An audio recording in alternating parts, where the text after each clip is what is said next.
which is good, and I just got the notification there, so we're up. Wish these ads would hurry up. They say on Facebook it takes 15 minutes 15 minutes? to get approved, and like it always takes longer. Let me just update this title on the slideshow real quick.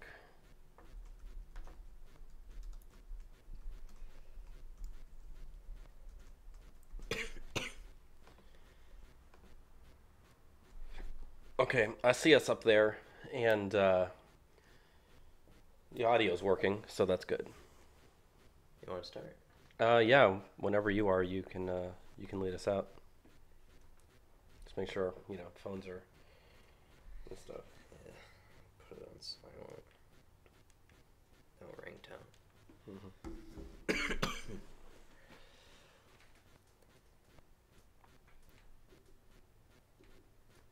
Good. Yeah, I'm just gonna get a little stopwatch here. Yeah, I'm ready to go. Hello, you are listening to Trump Republic Radio. It is February 4th, 2018. I'm your host, Enzo Quesada, and as always, I'm joined by my co-host, Bobby Hester. Hello, everyone. So, Bobby, I think this week before we go into the news, I guess we have a little housekeeping things we need to go into. So, I'm going to be going to work on a Republican Texas Senate campaign in North Texas. So we won't be doing the live stream for at least the next month. But we'll still be doing the show. I'll be recording up in North Texas. Also, we need to touch on what you're going to be working on for the midweek this week. Right. So as we've been talking about how we are planning to do the analysis of every primary race going forward this primary season, Texas's primary is March 6th, which means we want to do every single district and state about a month prior, so anyone listening will be able to get that information before they go out and vote. Because of that, because it's March 6th, February 6th is 1 month prior, which means February 7th, which is this upcoming Wednesday, I will be releasing the Texas episode. Now, you will be up in North Texas for that, so at least for this one, I'm going to go ahead and just do that one by myself. Yeah. And I might go ahead and just do all of them by myself, but we'll just have to see where things go with that in terms of timetables and whatnot. But for this one, that is coming this Wednesday. And if you do live in Texas, which most of our listeners do live in Texas, I suggest you give that a listen because you want to make sure that you're very well informed for the primary that is coming up in just over a month. Most definitely. The last thing I want to say before we go on is I've had a pretty bad cough for a while, so if you hear me coughing, that's why. But let's just get straight into it. So the first thing that we want to talk about is the State of the Union that happened on Tuesday night. Right. So Tuesday night, President Trump delivered his first State of the Union address to Congress and to the nation. The president highlighted his administration's successes in its first year, touting the growing economy and the recent passage of the Republican tax overhaul. The president also shed light on his plans for policymaking going forward, specifically in the areas of infrastructure, immigration, and trade policy. President Trump's focus on infrastructure is similarly promising for bipartisan collaboration, as well as for advancing national interests generally. In Tuesday night's address, the president gave more details about his long-standing promise to invest more than $1 trillion, which we now know is $1.7 trillion, to revamp and rebuild key infrastructure throughout the country. Trump pointed out several people in the audience, including a North Korean defector who lost his legs and proudly held up his crutches. He also pointed out 2 black families whose daughters were killed by illegal aliens.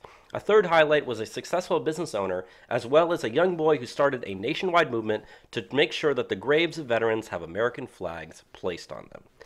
So, Bobby, what was your overall reaction to how the speech went? I really liked it. I thought he did very well maintaining only positivity and optimism. And we've got some poll numbers we're going to go into here in a second regarding that.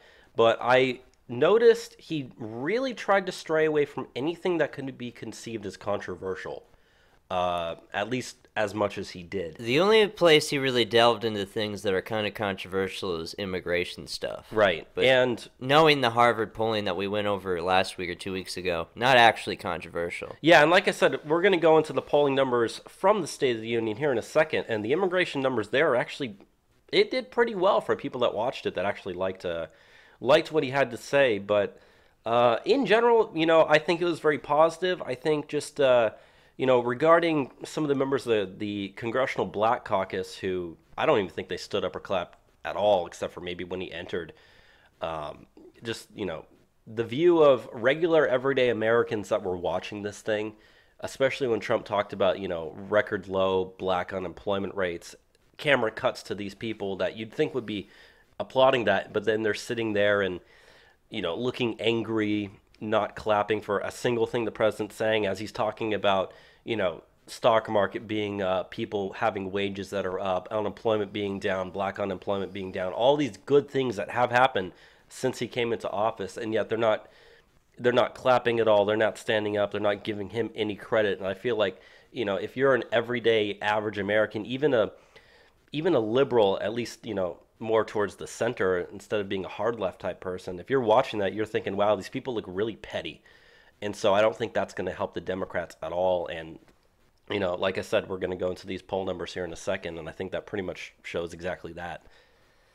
Just going into my reaction to it, I thought it was a great speech. I wasn't really blown away because I could kind of tell going into it what he was going to talk about, just as someone that follows this very closely. But in terms of how he delivered it, I think it's one of the best deliveries he's ever given for a speech.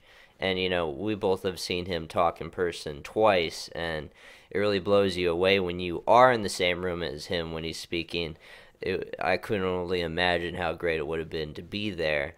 One of the things that I really noticed that I liked a lot that kind of gets away from the perception that people often have of him is he didn't really make the speech so much about himself.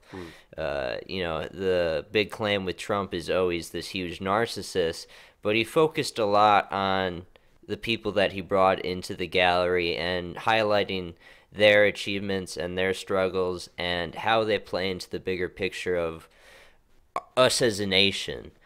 But yeah, I thought it went over well. The reception has been very good, and I guess we can get into some of the polling numbers of how people have received it. Yeah, so there's a few main polls that came out. Specifically, there's a CBS poll, a CNN poll, and a Politico poll. And I'll just kind of go through some of these numbers here. Now, one thing we, as much as I do like the numbers that came out, we do need to understand it is disproportionately more Republican that watched it compared to the country as a whole.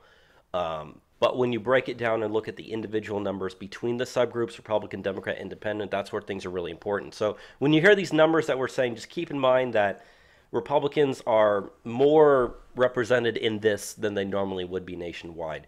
But according to the CBS poll, in terms of people, how they viewed the speech, 75% approval.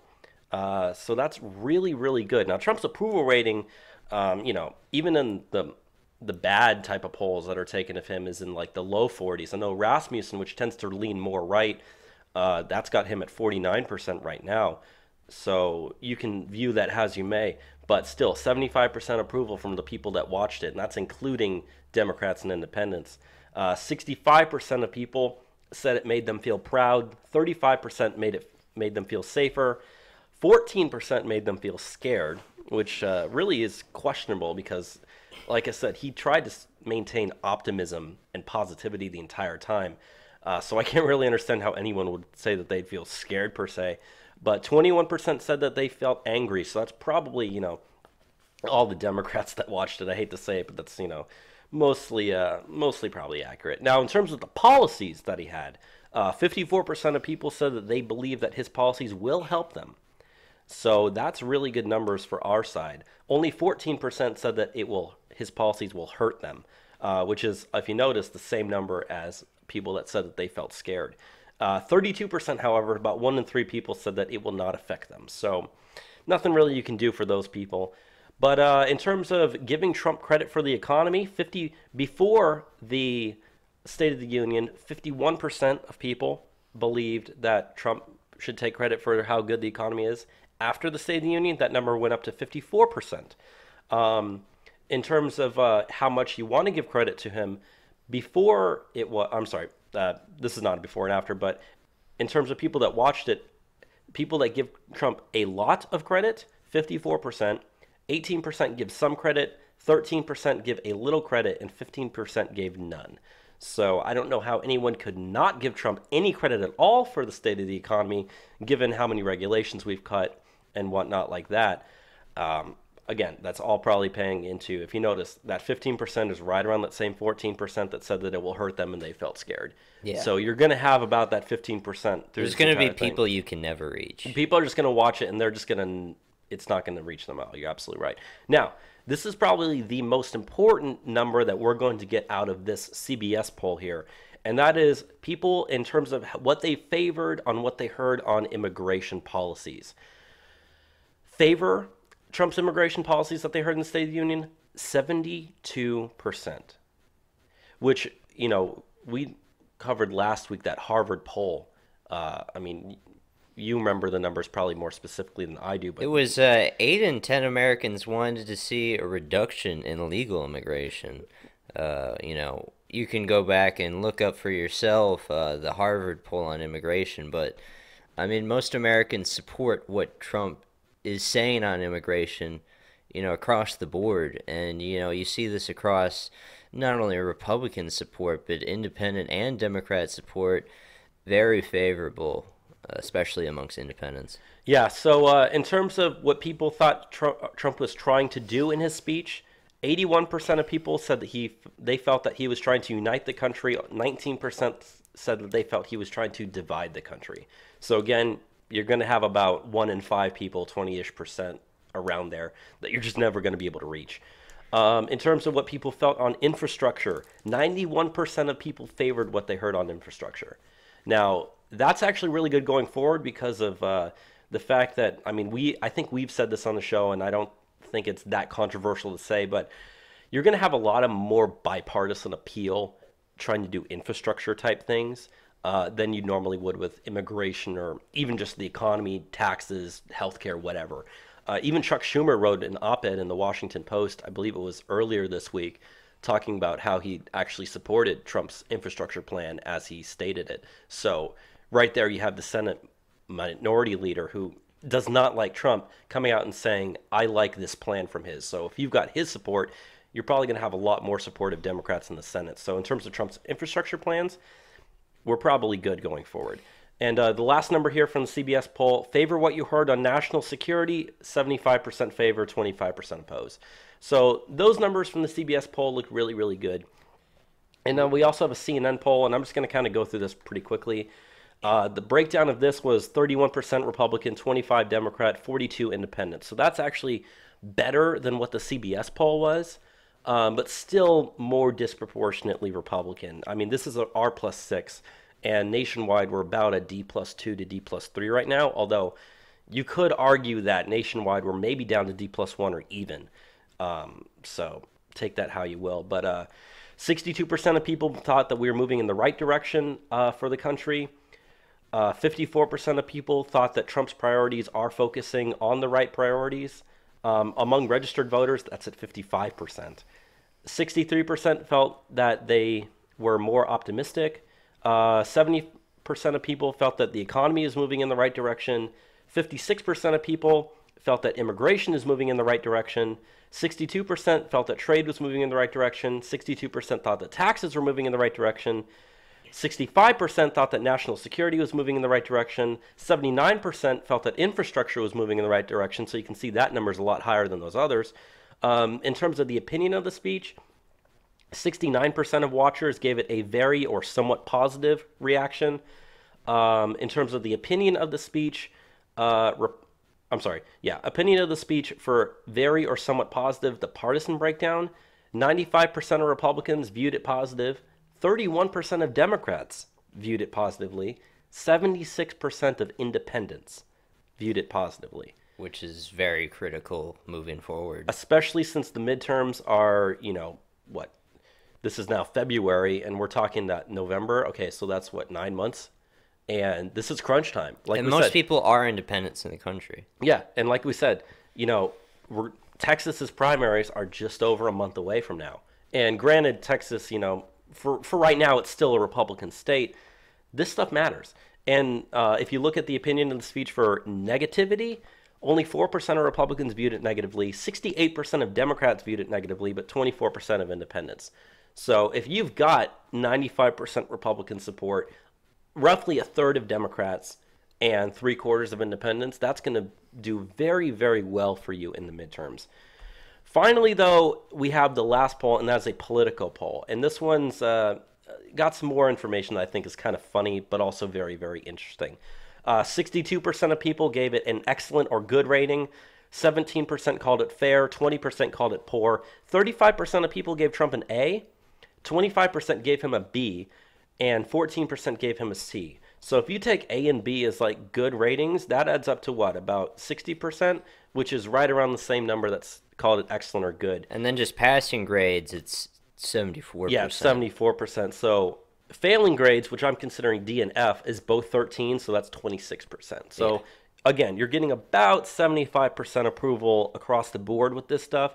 Really, really good. Now, 72% of watchers said that they believe the speech was better than they expected, which is really good because we talk a lot about what you were saying earlier about this perception of Trump and how he is. And yet, for people that don't like Trump, who might still be interested to actually watch it to see what happens, those people probably weren't coming in with a very positive outlook. And yet 72% of people said that they thought the speech was better than expected. That includes 46% of Democrats. So almost half of all Democrats who tuned in to watch that said that they thought it was better than they expected it to be. Which is kind of dangerous for the Democrats. But I think when you talk about the perception of Trump, I think a lot of people have already made up their minds about him, but they don't follow so closely to the degree that we do, and they're just not hearing him talk as Right. much. But the State of the Union is, his most watched speech probably since his inauguration. So really good stuff for the eyes that have seen it. Yeah, and just to close out here with these political polling numbers, 63% found it optimistic, 63% found it presidential, 62% found it informative, which kind of goes with you're saying a lot of people just don't know a lot of this stuff, so this is the first time they're hearing it. 27% thought it was boring, 28% thought it was depressing, and 39% thought it was too long. 10% thought it was too short. Now, if you're wondering about the length of it, it was an hour and 20 minutes. It was the longest State of the Union since Bill Clinton's in the year 2000. Which I think it's like the third or fourth longest of all time. I personally thought it was too long. I think you should get it around an hour, maybe even less than that. But, I mean, I didn't care to watch it. I think if you cut for out all the length it time, was. yeah, I think if you cut out all the times that people started clapping and whatnot, you'd probably realize that it is only about an hour worth of actual talking. But the entire event, with clapping and whatnot, it makes it a lot longer than it actually is. So that's pretty much what we have for overview of Trump's State of the Union. The last thing that I want to bring up, though, in the State of the Union, you bring up the 27% found it boring. We didn't add an article on this, but it was a thing. There was a lot of Democrats in the audience that were not too enthused to the point Nope. that they were playing iPhone games on their phones. There's a photo of like 3 Democratic, I think they're congressmen, I all think in a row. they were from the playing. Congressional Black Caucus All because they're just wearing that playing- garb. Yeah, all just playing games on their phone. I know one of the games they're playing is Candy Crush. I don't know the other games they're playing. But, they knock Trump about not being presidential, but their job is, to listen what he's saying, and they're not listening. So how are they being, representative of what they're supposed to do, their job? And Americans notice that. Like I said before, if you're a regular, average, everyday American and you tune in to watch the State of the Union, and Trump's talking about all these good things that are happening to the country, good things happening to the economy, and yet the camera pans over to the Democrats and they're sitting there looking bored, angry, like they don't want to be there, like they hate this person. You're like, wow, how can someone have that sort of reaction to these good things he's saying? Do I really want to associate with these people? That runs through people's heads. Now, whether or not they act on that, that's, yet to be seen. But, overall, just to, I guess, close up what we're saying about the State of the Union here, I thought it went well, and things are looking good for us right now. Yeah. I guess the very last thing I'll say, I know I said there was one last thing I Yeah, wanted to go say, ahead. but I think the Democrats came out of this looking really bad. Like, they definitely didn't present themselves in a way that was indicative of looking at these poll numbers of how Americans were perceiving it. So many of them refused to clap so many times. You know, they wouldn't give him credit for any good thing he was doing. You know, you mentioned the faces that Schumer and Pelosi are making. You mentioned how Joe Kennedy's speech where Oh he's yeah. drooling. These people are unhinged. And, you know, even the Democrat senator from West Virginia, Joe Manchin, said, yeah, you know, I clapped way more than my fellow representatives in the Democratic Party. I think it's important to give your just dues for where he's doing well. Well, there's the video of Joe Manchin was clapping, and he got halfway stood up before he looked around and realized none of the other Democrats around him were doing it, and he sat back down. Yeah. So, you know, You know, they always complain about, oh, we need to have bipartisanship, but I mean, they're super partisan during this speech. yeah. But let's go into the next big thing that happened this week, and there's definitely a lot to say about Oh, yeah. this. So the House has voted to release the memo, and Trump approved, which you know, we've been talking about this memo for a while. Trump approved them releasing it, and it came out on Friday. We thought initially it was going to come on Saturday. Yeah, so the House Intelligence Committee voted on Monday to release the four-page FISA memo written by Representative David Nunes from California. Now, that's actually not entirely correct what I just said because he didn't write all of it. A lot of it was information that was gathered through the House Intelligence Committee. He just put it together. So in terms of being written, should more be he put it together. So if you ever hear people that say that he actually wrote it, that's not entirely accurate. He put it together. I just want to clarify that because a lot of people have been getting that wrong on social media. But the move has caused panic among top Democrats, including Representative Nancy Pelosi and Representative Adam Schiff, both from California, who are urging the Trump administration, who urged the Trump administration not to release it. And there's also some late-breaking news that we found out just before we started recording this, that it's possible that Adam Schiff might have actually released some classified information regarding the original FISA warrant, because that still remains classified. Now, when Trump declassified the memo itself, it was just the memo and the information in the memo. The actual FISA warrant that the memo talks about still remains classified. Now, it's being said, now again, this was just late breaking. You'll probably find out more about this information later, but it's possible Adam Schiff might have released information about the actual FISA warrant itself, which would be illegal to release information that is still classified. But Senate Minority Leader Chuck Schumer actually called on the House Intelligence Committee to remove Representative Nunes, saying that he's, quote, unfit to serve as chairman. But President Trump viewed the memo, and they released it on Friday. So we got some information out of it. And I hate to say it, but a lot of people that are calling it a dud, I'm not going to necessarily say that they're right, but I will say it's slightly underwhelming for one reason only, and this is just my opinion, and you may disagree with me. Essentially, it confirmed what we already knew. There wasn't really too much new information that we hadn't heard yet, but by confirming what we knew, it makes us also think about, okay, well, what's all the other stuff that we believe, that we have information that we believe is correct, that we can confirm is true. But what it really does is it shines really, really bad lights on the Obama administration, the Hillary Clinton campaign, the Department of Justice, and the FBI under the Obama administration. I guess I'll just kind of go into some of the things that were outlined here. So here's some key points that were found. The Steele dossier formed the essential part of the initial and all three renewal FISA applications against Carter Page. Andrew McCabe, who we're going to get to, is now the former deputy director of the FBI, confirmed that no FISA warrant would have been sought from the FISA court without the Steele dossier information. The political origins of the Steele dossier were known to senior Department of Justice and FBI officials, but were excluded from the FISA application. Also, Department of Justice official Bruce Orr met with Steele beginning in the summer of 2016, relayed the information to the Department of Justice about Steele's bias. He hated Trump. And Steele told Orr that he was desperate that Trump not get elected and was passionate about him not becoming president. So the FBI and Justice Department mounted a months-long effort to keep the information outlined in the memo out of the House Intelligence Committee's hands.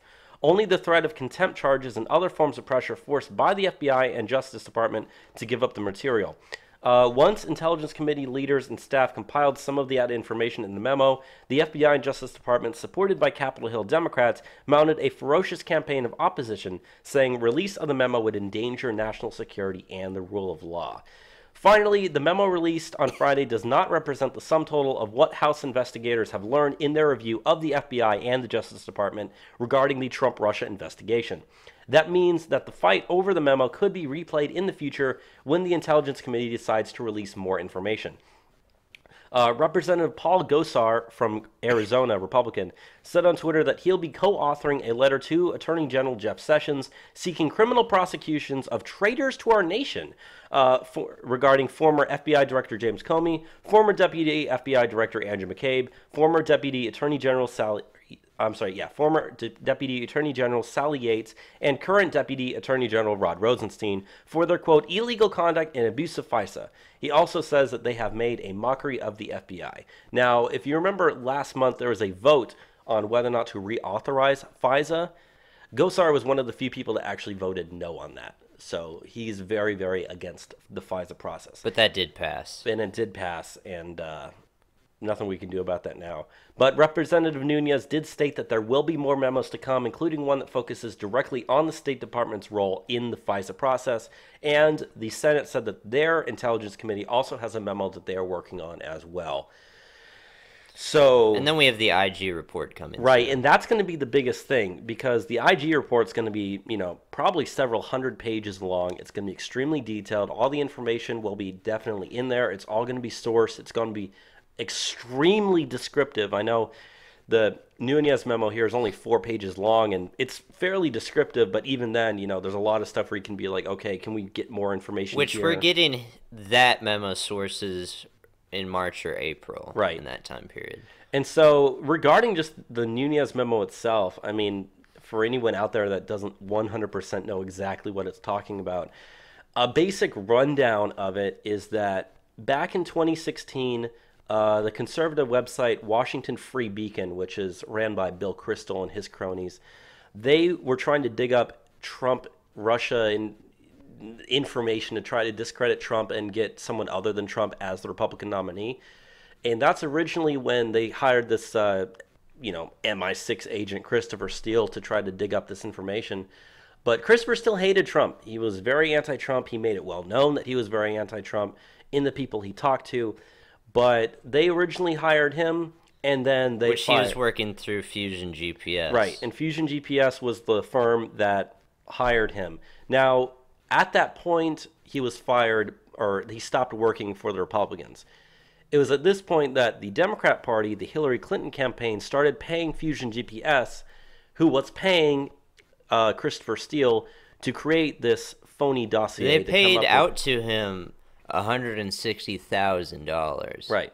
And this is money that directly came from the Hillary Clinton campaign given to Fusion and GPS. The DNC, which is essentially run by the Clinton campaign. I mean, we learned a few months back regarding what's-her-face, the chick that used to be the head of the DNC or whatever. Debbie Wasserman Schultz.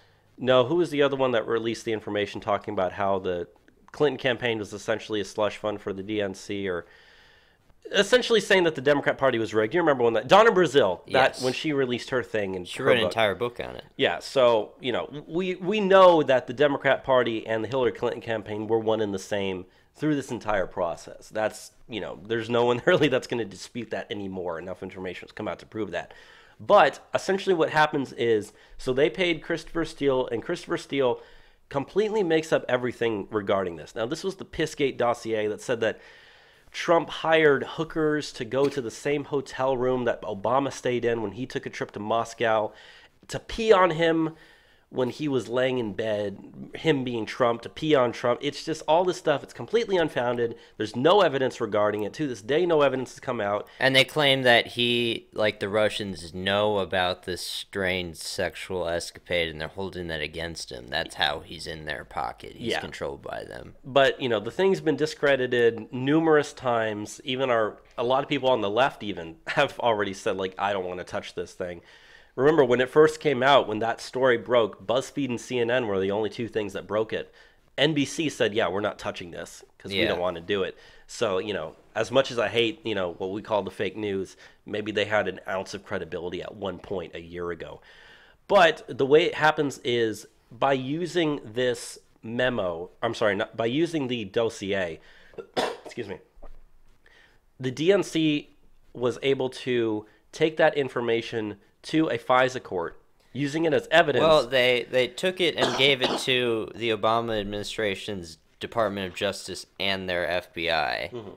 And then the DOJ and the FBI, who know that the dossier is fake and politically motivated, they take this to the FISA court, which, if you don't know, the FISA court is a kind of secretive court where they go and get wiretapping warrants, which, if you know how it ran under the Obama administration, they approved over 10,000 of these, and they only rejected one in the entire scope of Obama's administration. So they pass almost anything. Yeah, and one thing that people need to remember is the actual FISA warrant that was used to spy on the Trump campaign, that one was... The way the FISA court works is every 90 days you have to get the FISA warrant renewed. And essentially, we have, information that James Comey approved of one of the renewals. Deputy Director Andrew McCabe approved of one of the other renewals, and the third one was approved by someone else, I believe. Rod Rosenstein. Rod Rosenstein, who is currently the Deputy Attorney General of the United States. Who hired Mueller for the Mueller probe. Yeah, this, if you're going to fire anybody, it needs to be Rod Rosenstein. This guy needs to go. But we've also found out, we're going to talk here in a second about Andrew McCabe.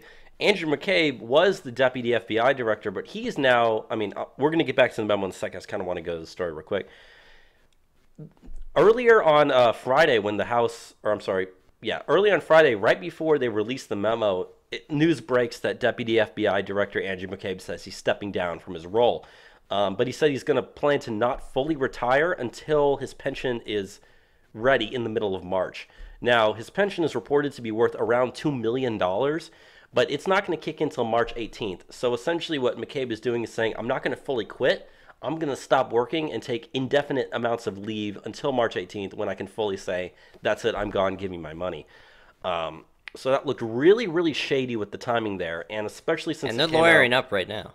Yeah, and especially since it came out to find out that he was one of the people that's named in this memo, that he was one of the ones who was aware of the fact that Trump was, he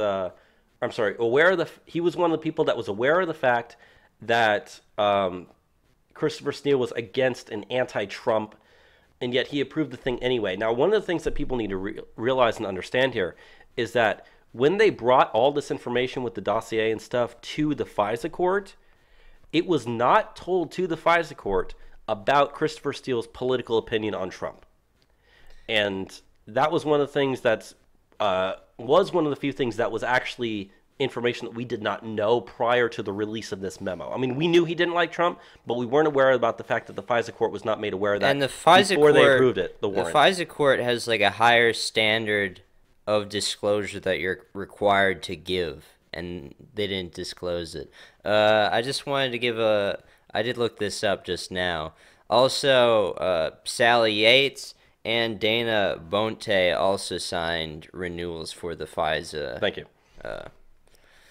FISA surveillance warrant. So this warrant is signed, and it gives them the ability to wiretap officials in the Trump campaign. Yeah, Page Carter. Carter Page, excuse me. And remember, who is Trump's foreign policy advisor.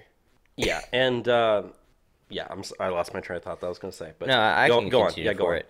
But what this allows them to do is not only surveil Carter Page, but every single person that he talks to, they're also available to surveil. And, going back many months ago, we talked about this story when it came out. We do know that Susan Rice, during the Obama administration, was unmasking surveillance. So what does that mean? Usually when there is a warrant to protect American citizens, you need to hide the name, mask up the names of Americans that are being surveilled. But by unmasking them, she revealed who they were talking to. So what is all happening with this that we can find out? Politically motivated, bad faith actors in the Obama administration Department of Justice and the FBI using opposition research that cited Christopher Steele himself and a Yahoo News article that cited Christopher Steele again. Yeah. Was used to have a politically motivated surveillance of an opposition to Hillary Clinton during the 2016 presidential campaign. And here's the thing with all of this. If we saw that they did this in this one case, I think it's safe to assume that they've done this before. Of course. Just, which happens with so many criminal acts. They just got lazy with how they went about doing this. And that's how we were able to find out the entire breadcrumbs trail to what happened. And this memo, we always they always say oh, this is bigger than Watergate or whatnot. In a sense, it is. Because we haven't seen, a corruption of our institutions like this, not really ever. So yeah, this is really huge stuff. Especially since we know this is just the tip of the iceberg. Because we still have that second memo that's coming out regarding what the State Department's role in all this was. We've got the Senate is going to release their memo from the Senate Intelligence Committee, and we got the IG report that's going to be dropping, probably within, I don't know what the time frame for that is, but relatively soon, maybe within a couple months or so. You got all this information that's boom, boom, boom, boom, proving these people were corrupt to the highest levels, and I think it's safe to say that this is probably going to go all the way to the top. It's probably going to reach President Obama. I hate to say that. I don't want to be too optimistic here, but it's a very good chance that he was aware of this sort of stuff. Definitely goes to Hillary Clinton and her campaign. Definitely goes to high-level members of the DNC because they had to be aware of it because they were working closely with the Clinton campaign to get this stuff done. But also at the same time, we can't ignore the fact that guys like Bill Kristol and the Washington Free Beacon, they're the ones who started this thing. They're the ones who originally hired Christopher Steele through Fusion GPS to find opposition research on Trump. And we need to make sure that those people are held accountable as well. Now, I'm not sure, what legalities you can say that they've broken. I'm sure that there's something in there. I'm not going to talk about something I don't know entirely about. But at the same time, they are implicated in this. They're the ones who are part of this. Now, do I think that they're as guilty as the others? No, of course not. I don't like them. But I'm going to be perfectly honest. The, guys like Andrew McCabe and James Comey, Sally Yates, Rod Rosenstein, they're much, much, much more guilty in this than someone like Bill Kristol and Washington Free Beacon are. And I also, I kind of want to get a little sidetracked here, but I find it hilarious whenever left-wing media outlets like to refer to the Washington Free Beacon as a conservative media outlet. It's ran by Bill Kristol. The guy's a neocon. The guy is just like John McCain. He's just like Jeff Flake. He's just like Lindsey Graham. He's one of those, just like Mitt Romney. He's against Trump, barely uses the word conservative, could be a label on them. I definitely would put it in air quotes if I was actually typing it out.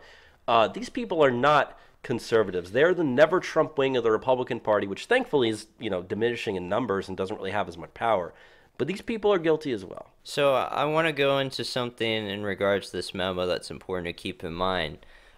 Fruit of the poisonous tree. Fruit of the poisonous tree is a legal metaphor in the United States used to describe evidence that is obtained illegally. The logic of the terminology is that if the source of the evidence or evidence itself is tainted, then anything gained, quote, the fruit from it is tainted as well. This is how it works in a legal court case.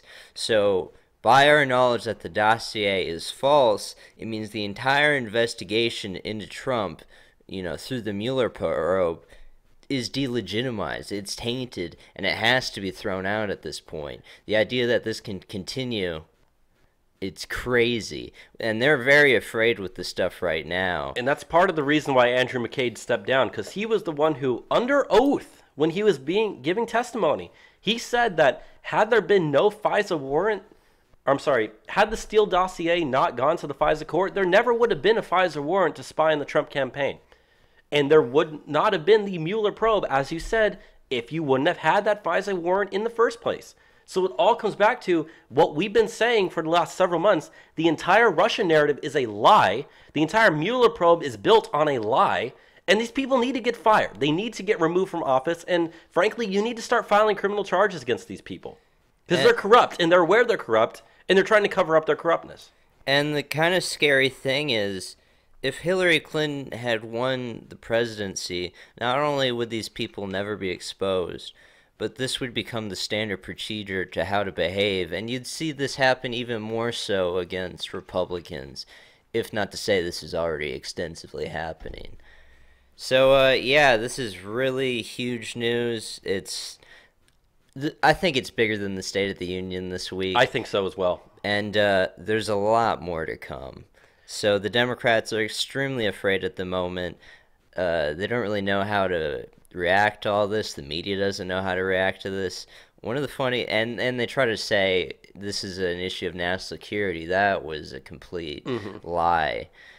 But they also like to say, oh, this delegitimizes our institutions. That's a threat to national security. That's unpatriotic. But why is protecting corruption in the FBI something that we want? And one of the craziest things that I've heard this week is Evan McMullin, the anti-Trumper conservative funded by, Bill Kristol. He said even though the stuff in the memo that was released shows proof that the FBI and the DOJ were corrupt, partisan, politically motivated against Trump, we need to ignore the stuff that was said because it delegitimizes our institutions, and that's dangerous.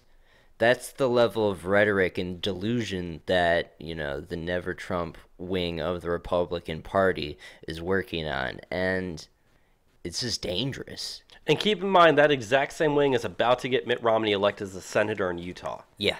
And that's not going to bode well for us in the future. So if you are listening in Utah, I hope you understand that. Do not vote for not John McCain. Do not vote for Mitt Romney in the Republican primary there. Is there anything else you want to talk about on this memo, though?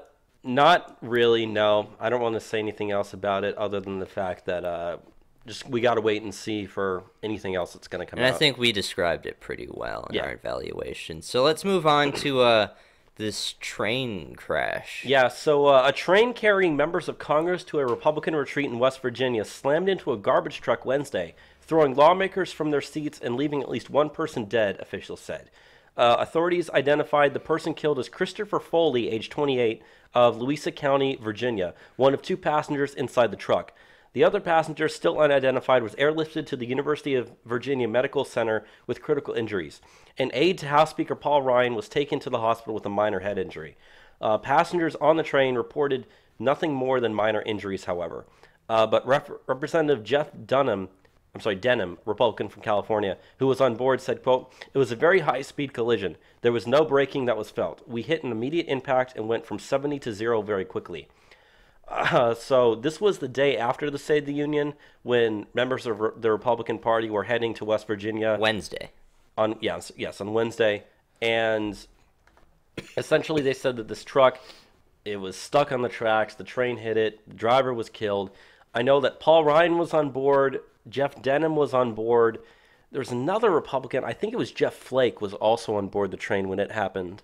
But none of them were injured, although they did say that, like we said, that aide to Paul Ryan was taken to the hospital. So hopefully he's all right or she's all right. But there's one more thing regarding this, and that's a tweet that was sent out by author Stephen King, who, if you don't know, is extremely anti-Trump and a liberal. But he tweeted out in response to the crash, he said, quote, a trainload of Republicans on their way to a pricey retreat hit a garbage truck. My friend Russ calls that karma. That tweet received 21,000 likes and a ton of backlash. After it was discovered that the truck driver Christopher Foley was killed, King tweeted, quote, of course! Sorry the truck driver died. He later tweeted a sorry not sorry apology saying, quote, a rather thoughtless tweet from me concerning the train truck crash, for which I apologize if one is necessary. It should be pointed out, too, that those Republican politicians who can be heartless when they vote immediately got out to help. His original tweet has not been deleted. So I just wanted to call out Stephen King on being an asshole for what he's doing here. You should never make fun of events like this, especially when there's accidents and people are killed. Keep your mouth shut and wait till you get more information. Don't wish harm on people that, should not be wished harm of. Talk shit about them all you want. Say that you don't like them. Say they're horrible people. But when it's stuff like this, you should be offering your thoughts and prayers. You shouldn't be calling it karma. And it really shows you the sick mindset of these people that call themselves the resistance. By virtue of us being against them, they see it as perfectly fine for us to be killed. Mm-hmm. And that's not something that we feel about them. I mean, we don't like them. We don't want them to be in power whatsoever. But we're not applauding deaths on their side. No. So, might be applauding criminal charges against them. Might say that we hope they go to jail for the rest of their life. But to be killed, to be injured, no. It's nothing that we advocate for. That's stuff we advocate, against. And that really does show you the partisan divide here between the left and the right, which is part of the reason why people in the middle have been pushed away from the left and been pushed towards the right, because most people don't want to wish harm on people. Most people, when they see that, like, wow, that is a really dick move that Stephen King made there. There's a reason why he got so much backlash from that tweet. But I just, like you said, I wanted to point that out as just a very good example of just how those people really feel about you and me and people like us. Yeah, we deserve to die. We're less than human because we support things that they don't like. It's insane. Let's go into the next thing that we have. We got some new Strzok page texts. Do you want me to read this? Yeah. Okay, so a new batch of text messages between anti-Trump FBI officials Peter Strzok and Lisa Page shows that they wanted to, quote, get around technology, cumbersome data, retention requirements to retain text messages. The August 2016 messages discussed piloting a new program to get around our security and monitoring issues, noting that DD, who is thought to be former Deputy FBI Director Andrew McCabe, had a terrible time with his phone, which made him concerned for our folks all over the place. In a later portion of the exchange, Strzok notes that if he wanted to copy or take classified information, he, quote, sure as hell wouldn't do it on his FBI-issued phone. So if you remember last week, or possibly it was the week before, we were talking about these text messages that were released between Peter Strzok and Lisa Page. And part of it, they were talking about they wanted to move from their government-appointed BlackBerry phones to iMessenger through either iPhones or iPads or whatnot. It appears here it's going to be iPhones because those things don't have the required software to actually retain those text messages through the government. And they wanted to do that on purpose so that their text messages could not actually be recorded. Now, I guess we can move on here and actually do the back and forth of what the text messages actually said. Yeah, so I'm going to read for Lisa Page, and you're going to speak for Peter Strzok. Yeah. So I'll start it off. Have a meeting with Turgal about getting iPhone in a day or so. Oh, hot damn. I'm happy to pilot that. We get around our security/monitoring issues, ?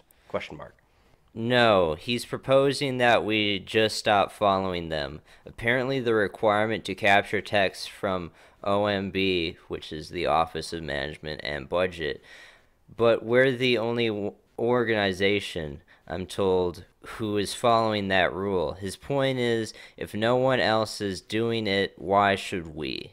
Helps that DD, which we believe is Andrew McCabe, had a terrible time with his phone, which made him concerned for our folks all over the place.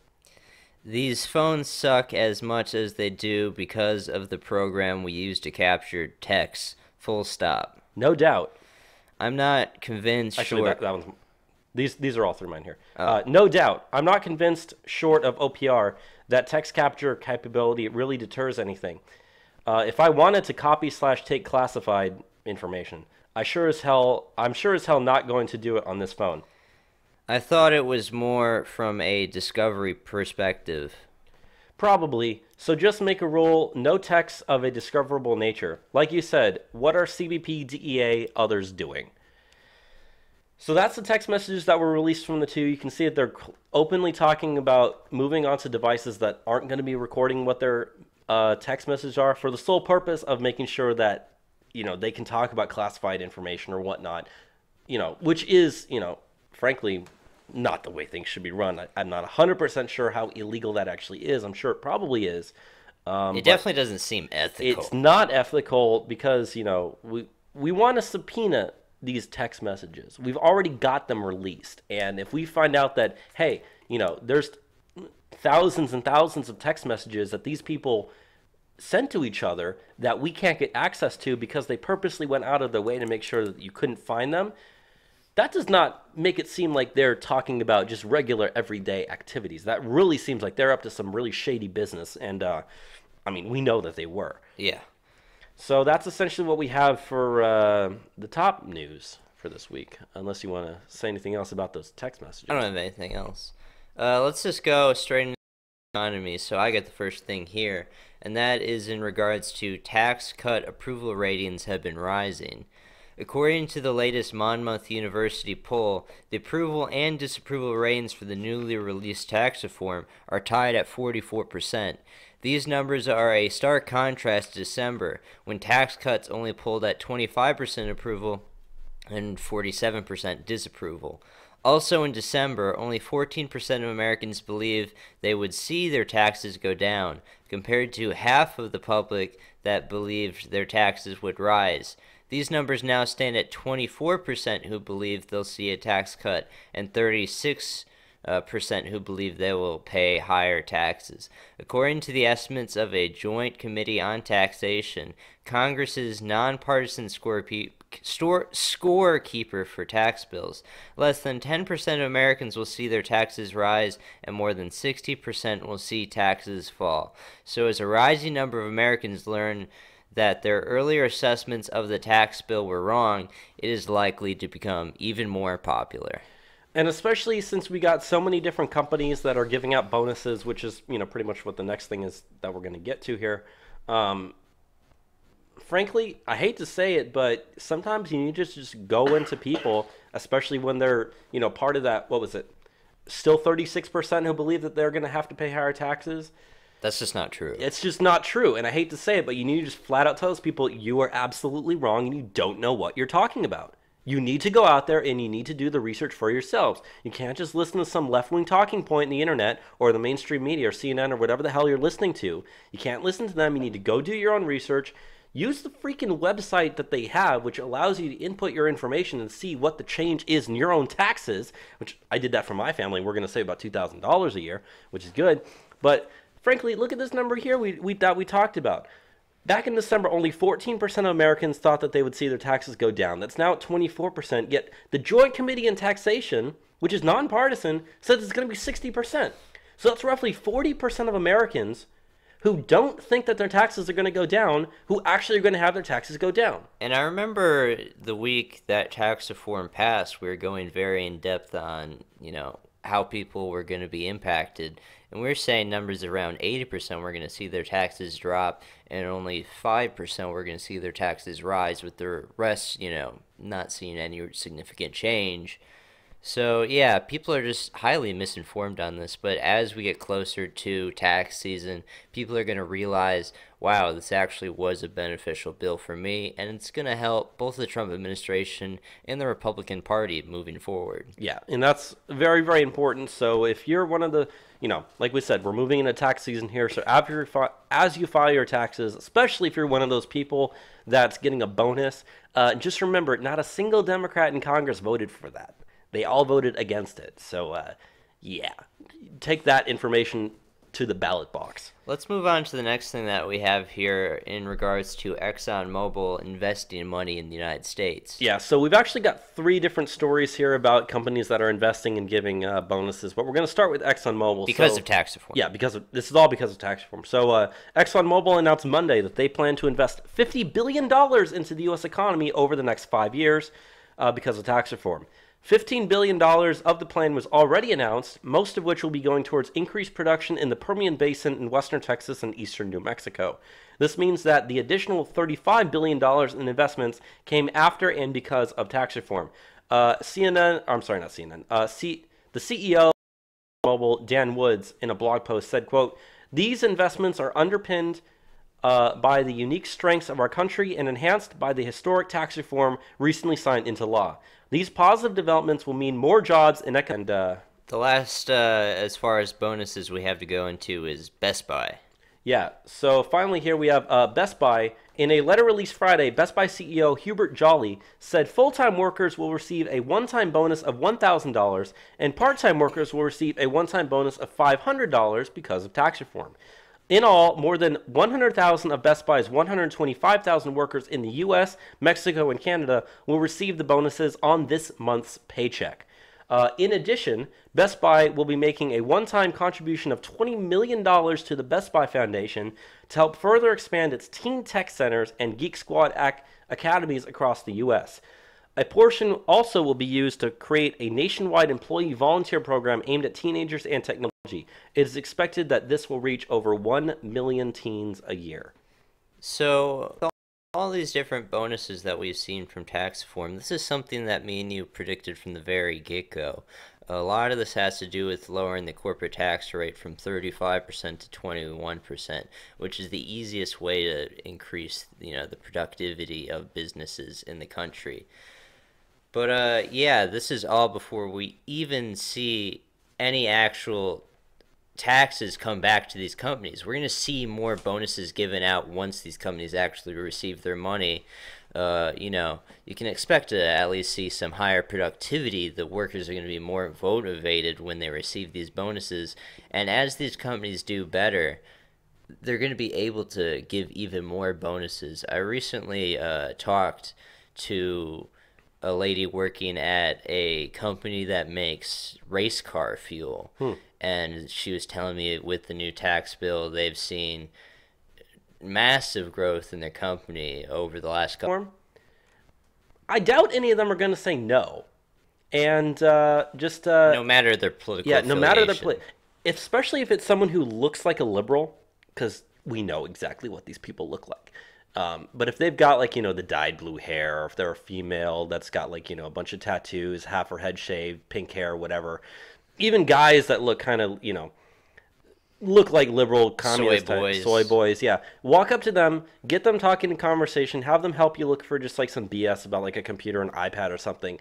Get into conversation, mention that, and then see what they say, and just, make sure you hammer down the point. Just be like, oh yeah, by the way, just especially if you're in Texas, because like we said, granted, primaries and general elections are different, but just, make sure to hammer down to them and make sure to tell them, yeah, just remember, not a single Democrat voted for that $500 that you're about to get, or that $1,000 if you're a full-time employee. Just remember that when you go to the ballot box in November. If you start hammering that into people, that's going to spread, because I know that these employees, these companies, especially, granted, I'm using Best Buy as just the example here, but those people, those companies that work there, they're friends with each other. People that work together tend to hang out together. They talk outside of work. And politics will come up from time to time. So if you talk about that, they're going to mention, hey, I just got $500 additional. You got $500 too. Great. Oh, by the way, did you know not a single Democrat voted for that? Think about that when you go into your election. So you as a customer have a lot of power with these people. Make sure you hammer it down. Let's go now into the very good job numbers that we've seen for the month of January. Right, so January jobs numbers indicate that non-farm payrolls rose by 200,000 compared to an estimated increase of 184,000. The unemployment rate remains at 4.1%, the lowest since the year 2000, and wages grew at an unexpectedly high rate of 2.9%, which is the most in nearly 9 years. So we're continuing to see jobs are going up, jobs are being created. The unemployment rate, granted, I don't like the way that they calculate it. It still remains at the lowest level in 18 years. And wages are up. And that's probably the most important thing because people have been complaining a lot that as productivity has been going up over the last 40 or so years, wages have not been going up at the same rate, which, a lot of that has to do with increased use of technology and more efficient productivity. But that being said, that wage growth is probably the most important number that comes out of here, even more so important than the actual jobs numbers themselves. And we've seen almost every single month of the Trump administration, we've outperformed job numbers almost every single Yeah, I month. think September was the only month when it didn't, and that had to do a lot because of the hurricanes. And even then, October bounced back even stronger than expected before, too. So, yeah, we've seen good job numbers. The economy is still doing very, very well. You know, a lot of people think the stock market is due for a correction soon. I know that on Friday it dropped like 666 points, which is not good. Mainly due to like government instability. Yeah, every single time every time there's instability in government, the stock market does go down. If you remember probably a month or so ago, when there was, I think it was that one guy, and I forget this guy's name. I wish I would have remembered it, but the one guy, I think it was on CNN or NBC or whatever, released that statement saying that Michael Flynn was going to testify against Trump. And because that causes government instability, that made the market go down by like 350 points or something. And a lot of people had sell orders, and those sell orders went through, and the market went down so fast in such a short period of time. People lost thousands and thousands, maybe even millions of dollars total. And then he was fired because of that. And then if you remember back, everyone thought Hillary Clinton was going to win the election. Interest rate hike, so that will have an impact on the economy as well. Yeah, that'll make the market probably go down unless they're expecting, in which case it won't really affect it. But I guess we can move on to the next story, and that's about oil production. So U.S. oil production tops $10 million. Tops 10 million barrels a day for the first time since 1970. That's the first time in nearly 50 years. They said that oil production in November rose 4% from October's numbers. And they said that with increased domestic production, the petroleum trade deficit has dropped from 12.5 million barrels per day in 2007 to only 2.5 million barrels per day at the end of last year. Now, if you take ExxonMobil's investment that they said that they're going to do out in the Permian Basin, it's possible that we might have even more than 10 million barrels per day of production in the U.S. So I would love to see our trade deficit of oil drop even more. Yeah, and trade deficits have a very strong impact on limiting the growth of the economy, so reducing it by so many millions of barrels is definitely a move in the right trend. And now, the United States is an energy exporter, something that has happened since Trump has gotten into office, and we're now able to rely on ourselves as opposed to trading with foreign regimes that are so unstable. Right. And so the last story that we have here in economics is probably the best of all this. So the Atlanta Federal Reserve, following a report of increased manufacturing data, has increased their first quarter 2018 GDP growth estimate was 4.2%. They've now increased that to 5.4%. Extremely high. Yeah. They also see consumer spending growing from 3.1% to 4%. When was the last time the United States ever saw a quarter of GDP growth above 5%? It's been decades. I don't even know. Now, granted, that number is probably not going to actually be 5.4%. It'll probably be somewhere between the number they presented. My estimate is anywhere between 3.7 and 4.2. So we might hit 4%, but it's definitely going to be in the high threes. Now, keep in mind that fourth quarter number that we got, which was like 2.6, and everyone's like, we talked about this last week on the show. Everyone was saying, why is this so low? It should have been higher. A lot of that was because of the fact that the deduction they took off was just like, it was just so much bigger than they normally take off, and none of the other numbers sort of indicated that it should have been that high. So that number is definitely going to get revised. And we haven't got the revised numbers yet. That number, it usually takes about 3 or 4 weeks before we actually get those revised numbers. So probably by like the end of the month here, we'll get that revised number. I will not be surprised to see that the GDP growth for the fourth quarter 2017 ends up being over 3%. I think it'll definitely be over 3%, probably around 3.4, 3.5. But that's bids very well for this first quarter number. And hell, I would love to see it be 5.4%. If it is, that'll be the most amazing thing that'll happen in the economy in a long time. So, very, very great stuff. And I mean, just getting 3% is great. Yeah. But 5.4% potentially, that is exceptional through the roof. And when you have performance like that, it's going to go a long ways come the midterms. Because what can the Democrats even say when the economy is working well? What is the corrections that they have to advocate for? What is the policy that they're presenting? There is tranny bathrooms. That's at this point. Let's move on to the next stuff that we have. As far as some science stuff this week. Well, we actually don't have any science. Oh, we don't. We're into immigration now. Let's move on to immigration then. So the first thing that we're going to go into is a massive drug bust on the U.S. border. Yeah, so earlier this week, Mexican authorities stopped a truck heading towards the U.S. border. The authorities seized 45.5 kilograms of fentanyl. I hope I'm pronouncing that correctly. I believe so. 914 pounds of crystal meth, 87 pounds of cocaine, and 18 pounds of heroin.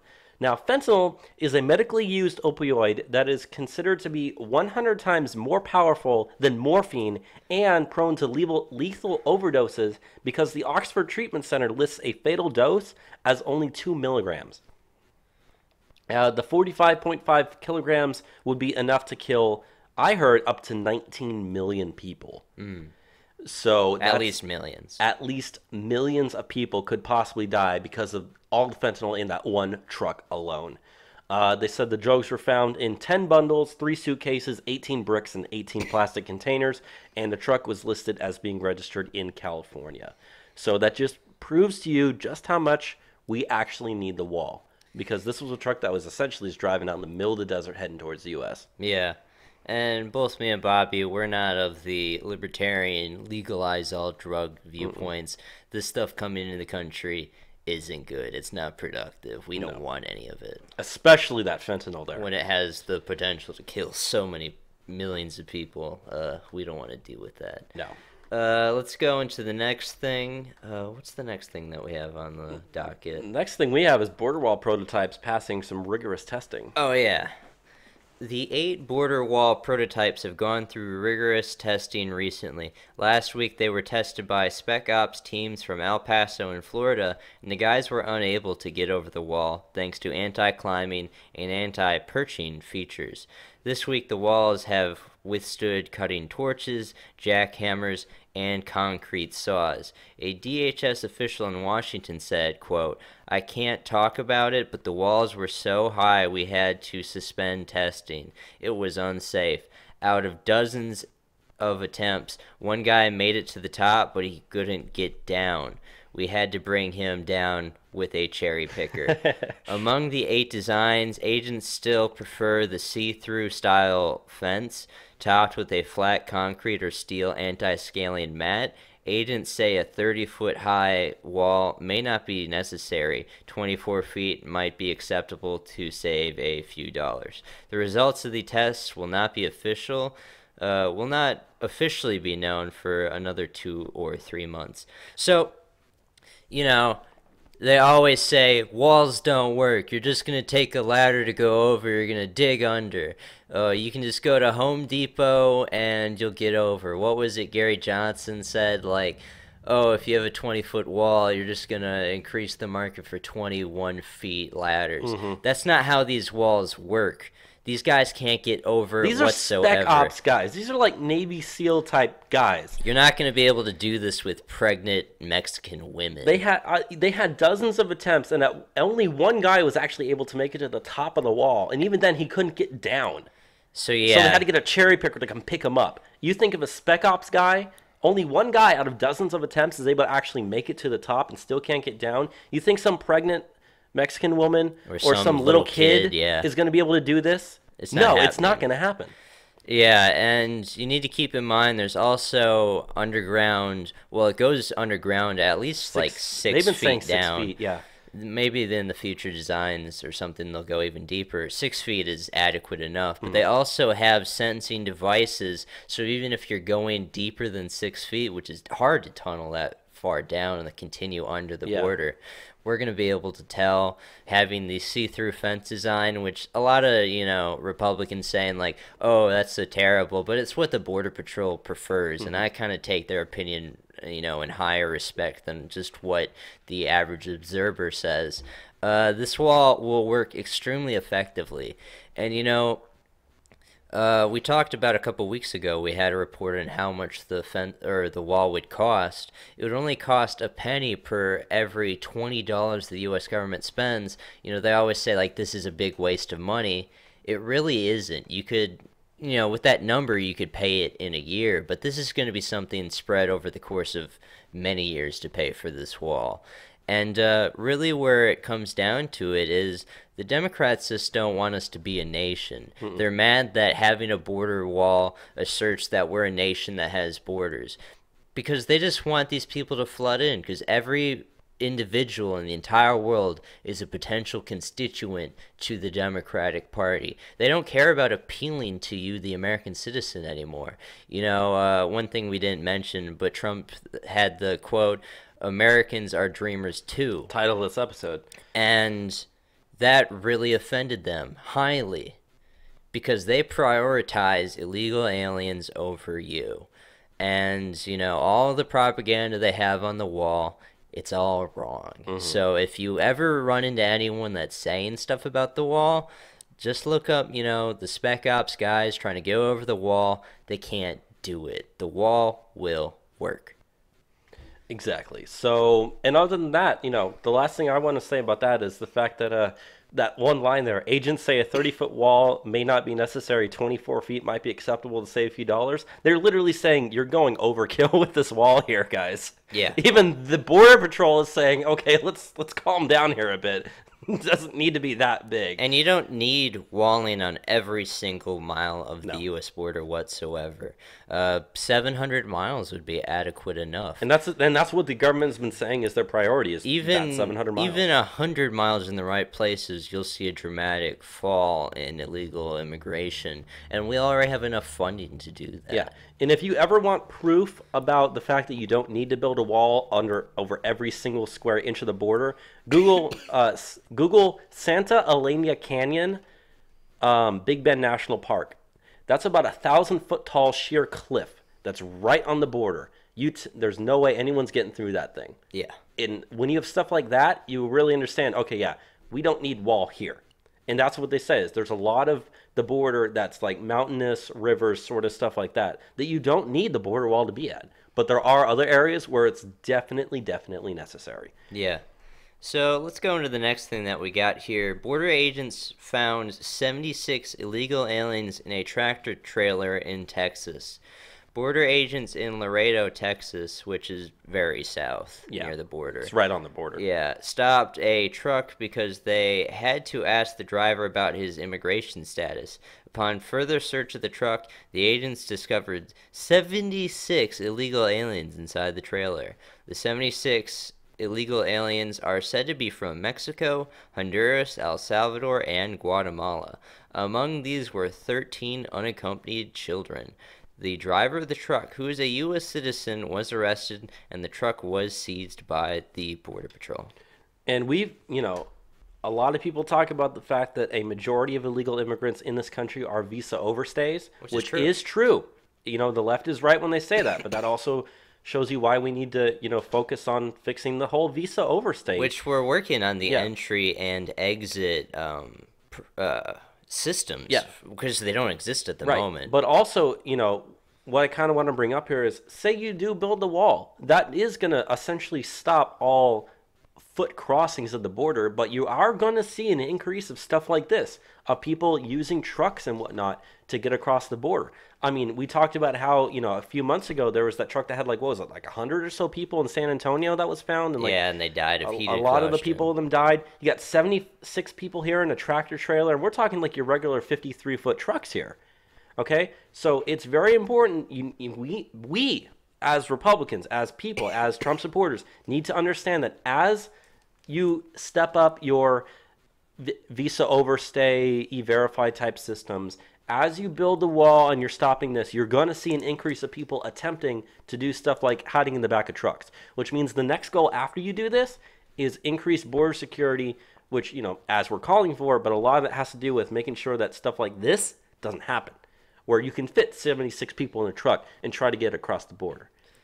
So let's go into the next thing that we have here, which is extremely funny Yeah. but great stuff. It's really good. The Trump administration has been swamping visa applicants with paperwork.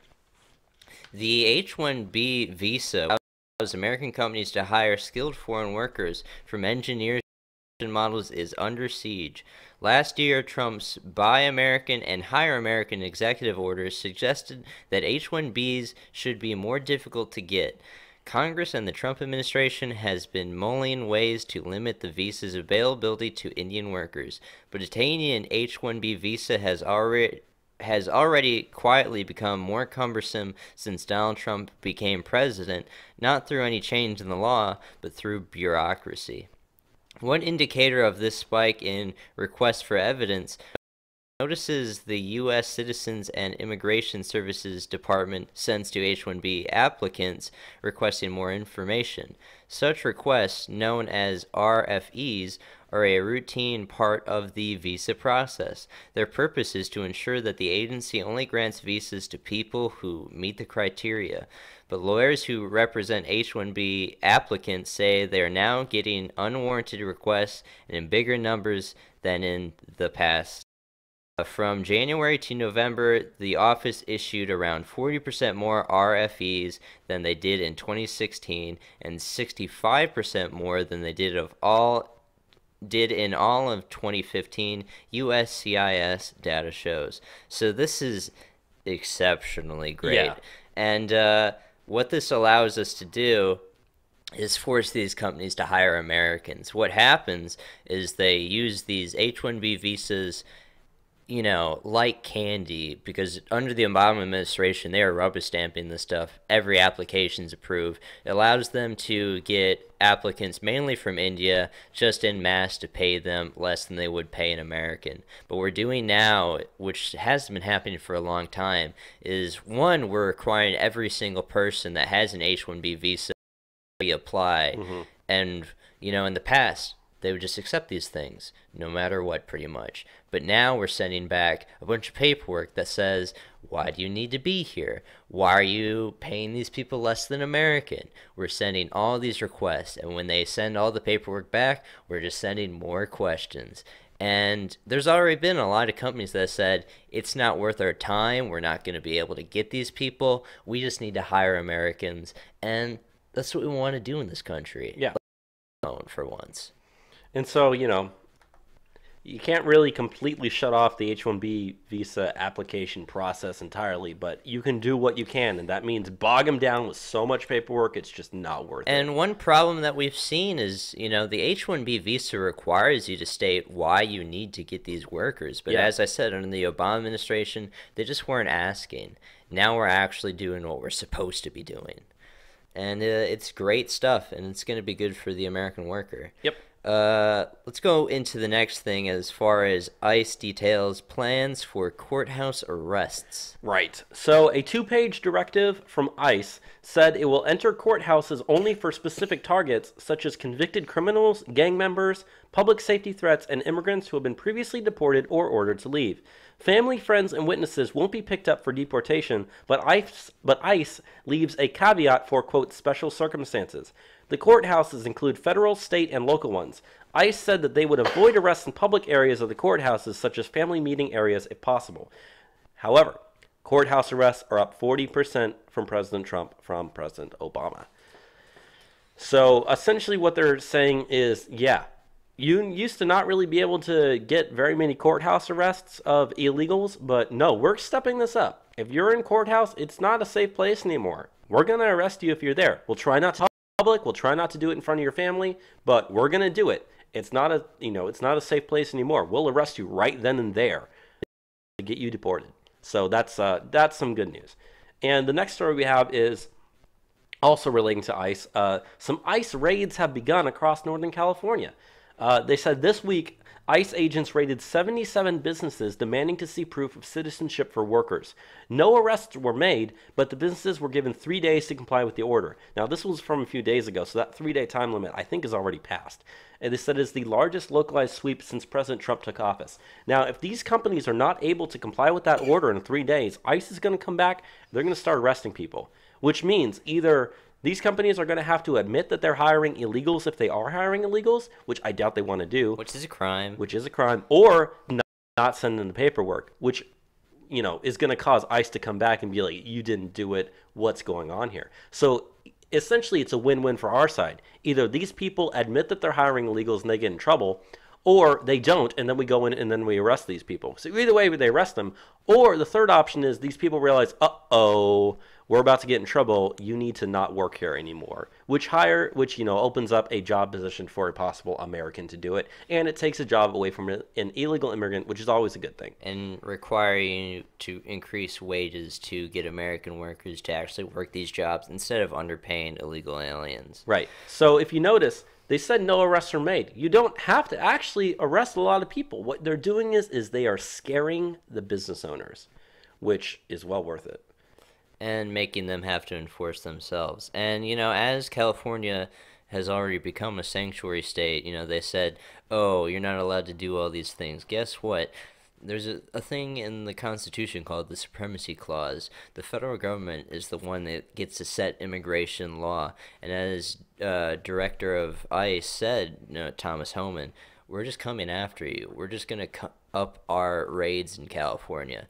We don't care what you say. That's not the law, and we're just going to do what we need to do. So it's really great stuff. And if those California officials get in your way, then you give them a pair of handcuffs too. That's the only way that you're going to be able to solve this problem. Let's go on to the next thing. Mexicans sent back record remittances last year. Mexican Americans sent home a record $28.1 billion worth of remittances in 2017, an increase of 6.6% from 2016. Mexico is the largest single destination for remittance payments from America last year, while China was a distant second with $15.4 billion. Latin America absorbed roughly half of all American remittance. All these immigrants, whether legal or illegal, help the economy so much, but it doesn't help the economy when these dollars are leaving the country. That's money that we don't get back.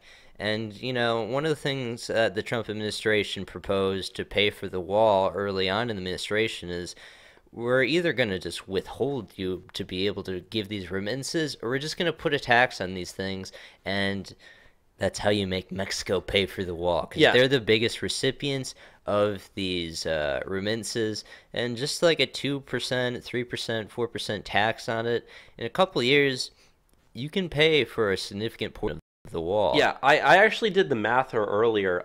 If you look at that 140 billion number, which was the total amount of remittances that were sent out last year, if you have a 2% tax on that, you pay for the wall in 10 years. 100% if at 20. Granted, if it's about $20 billion. You put a 4% tax, you suddenly pay for that thing in 5 years. You put a 5% tax or a 6% tax, all of a sudden you can pay for the entire wall before Trump's first term is even done. Yeah, and, looking at just the trend of the increase of 6.6%, who's to say that remittances don't increase? Right. Now, if you put a tax on it, maybe they'll decrease, but there's still going to be a lot of remittances coming out. I mean, I advocate for about a 2 to 3% tax, because any higher than that, you're probably going to, start getting, diminishing returns. But 2% tax, 3% tax, you could easily do that. Every $100 that gets sent back, $3 goes to goes to the United States. Very, very easy way. Pay for the wall. Let's go into the next thing. Courts have ruled illegal alien minors don't have a right to free lawyers. A federal appeals court in California has ruled that illegal alien minors are not entitled to free court-appointed lawyers. Quote, the panel held that it is not established law that alien minors are categorically entitled to government-funded court-appointed counsel, according to Monday's unanimous decision written by Judge Consuelo Callahan. Quote, mandating free court-appointed counsel could further strain an already overextended immigration system, Callahan wrote. The U.S. government estimated that appointing counsel for apprehended minors would cost $276.1 million a year. Lawyers from the ACLU and other advocacy groups argued that a provision in immigration law implicitly requires the government to provide lawyers for immigrant minors. But the appeals court rejected the claim and said it was, quote, a privilege that Congress was not conferred. So this is great stuff, and as again, they always say illegal aliens are so good for the economy. This is not the only way that they cost our U.S. government, but $276.1 million a year, that's money that we don't need to give these people. Yeah. Think of how many people's educations you could pay for with that. You guys don't have rights. We don't have to give you a trial whatsoever. You're lucky enough that we're giving you one. Pay for it yourself. And if you're an illegal alien minor that can't pay for it, maybe you weren't supposed to be here in the first place, okay? Yeah. So represent yourself. I don't know. Get some other advocacy group to pay for it, but not on the American taxpayer dime. That's not fair. And now also, this thing now establishes precedents. Because if that's an appeals court, if they try to appeal that higher, it doesn't take too long before that reaches Supreme Court. And we know what decision they're going to make on that. And if this was a unanimous decision from a California appeals court, now the ACLU said they filed it in the Ninth. This article that I got the information from never said that this was a Ninth Circuit court that actually ruled on this. But what you did do is you established precedents. Yeah. So any future cases that come up, they can point to the most recent decision, which is this court here, proving, hey, you don't have to provide these people free lawyers. They have to pay for it themselves. Unless, of course, a guy wants to do it pro bono, but let's face it, how many people actually want to do that? Yeah, that's a big time expense. Let's go to the last story for immigration this week. Mind if I read this one? Yeah, sure. So there were 4 dreamers who were arrested for human smuggling this week. They said U.S. Customs and Border Patrol agents have arrested 4 Mexicans, all recipients of the DACA program, for smuggling illegal invaders over the border from Mexico, all within the last week. In the first incident, a 23-year-old was attempting to smuggle 2 illegals on January 31st. Footprints were discovered and the subjects were seen getting into a white Ford F-150.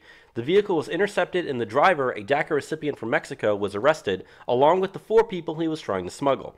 In the other incident, 2 DACA recipients were arrested in San Diego after a suspicious vehicle was seen passing through a Border Patrol checkpoint. The first driver, a 22-year-old Mexican national, admitted to smuggling and coordinating with the second driver to relay information about Border Patrol operations in the area. They said Border Patrol agents discovered the driver of the car also participated in illegal alien smuggling. In the fourth incident, a 20-year-old DACA recipient was arrested along with 2 other people in his vehicle, one of which was his 22-year-old cousin from Mexico. So, getting a little illegal chain migration there, too. Yeah, you know, they always make out DACA recipients to be, oh, they're all valedictorians, they're all doctors, they're all engineers. No, they're also criminal human smugglers. Yeah. And these are people that, you know, we allowed to stay in our country. You think they would be grateful and not break the law? No, they just break the law. They're breaking the law. They're actively coordinating to, you know, talk with each other about what the Border Patrol is doing so they can try to, you know, make it easier on themselves. These are not good people, not sending their best. So, yeah, that's really all I have to say about that. Yeah, good stuff on that, us arresting them. You know, it just makes you wonder, though, how many we didn't catch. And how many more people have been smuggled in by these people, too? How many people have been smuggled in by people that aren't part of the DACA program as well? And we make it easier for them to come over because the DACA recipients are already established here. So it's bad stuff. Let's move on now to the 2018 elections news. The first thing we want to go into is our Texas Senate race in regards to Beto O'Rourke and Ted Cruz. And what we had to report is Beto has outraised Cruz. Beto O'Rourke, a Democrat candidate and Senator Ted Cruz's major challenger for his U.S. Senate seat in Texas, raised $2.4 million in the final quarter of 2017. Cruz raised $1.9 million over the same period. O'Rourke has previously outraised Cruz, raising $2.1 million over the first 3 months of his campaign, compared to Cruz's $6.1 million, 1.6 million in the same quarter. However, Cruz was not actively campaigning at the time.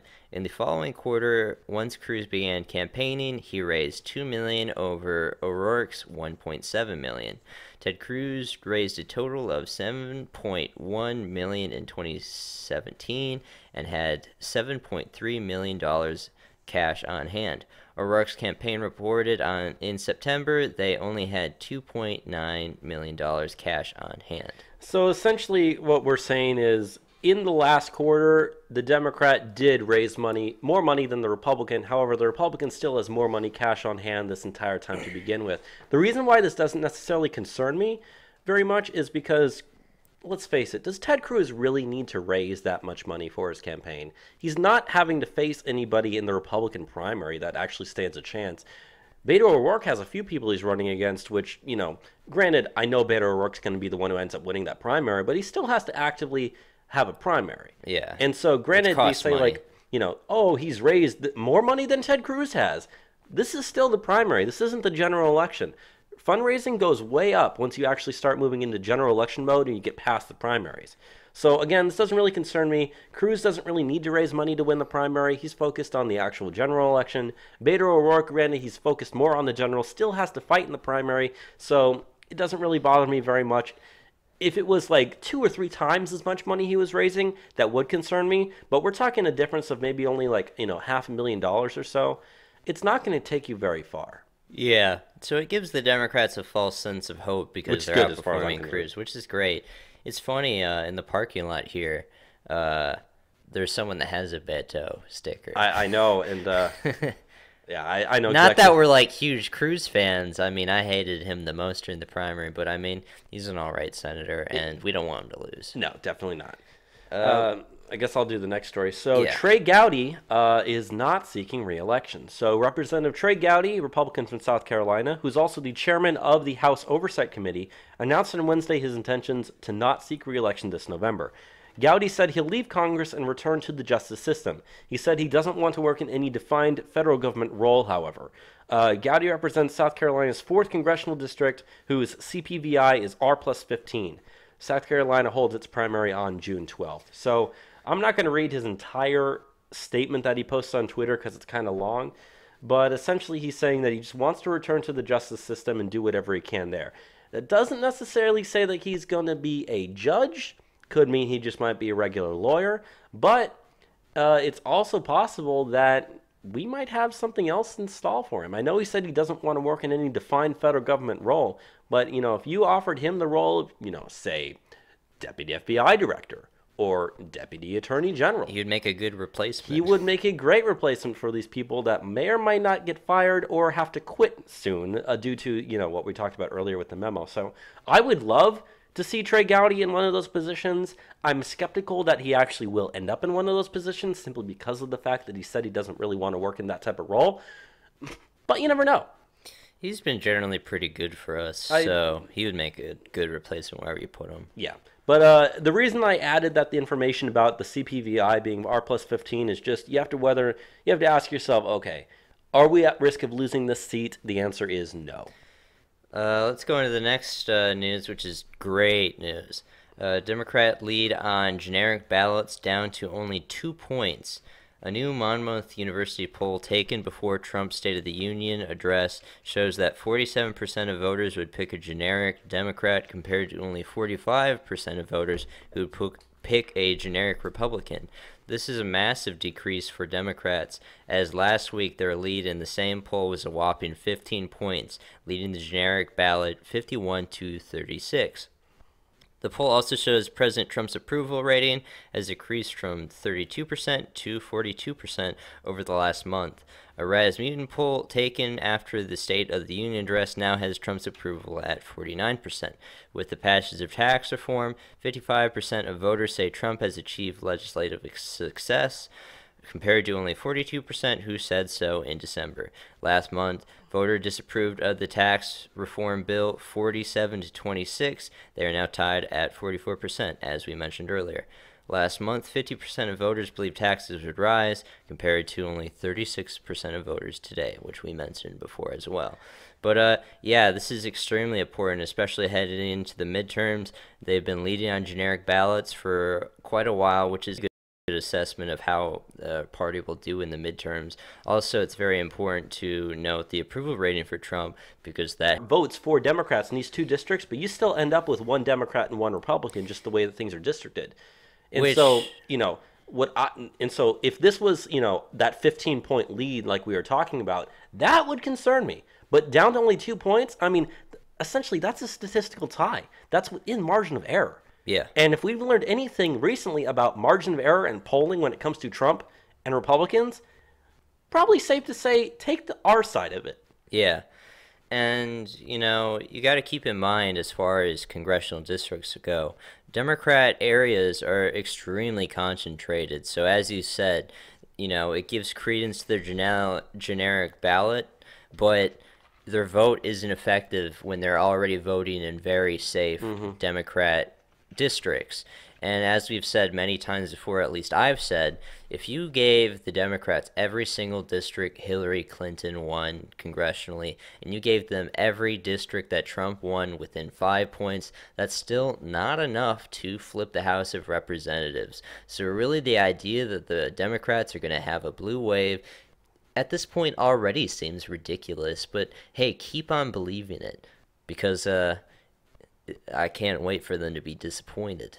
Yeah, and there's also some, I've also heard some talk about the possibility of of some information being released regarding voter fraud here in the next couple of weeks, but I'll hold off on that until it actually happens. But I guess, do you mind if I take the next story here? Sure. So the DNC is dead broke. The Democrat Party is carrying more than $6 million in debt, according to year-end filings, and has just $6.5 million in the bank. You do the math, that means the party is working with just over $400,000 overall. The Democrat Party has only $400,000 worth. There's a reason why Hillary Clinton had to pay these people. Yeah. I mean, they were already broke heading into 2016. Yeah. Meanwhile, the Republicans are swimming in pools of money. The Republican National Committee has raised $132 million by the end of 2017, which is about twice as much as the DNC, and entered 2018 with almost $40 million to spare with not a penny in debt. However, there's one thing I didn't write down here that I do kind of want to mention, and that's the fact that there are, I think the number was, there are 50 Democrats that in the last month have outraised their Republican rivals with money. Because what essentially is people aren't really giving their money to the Democrat Party.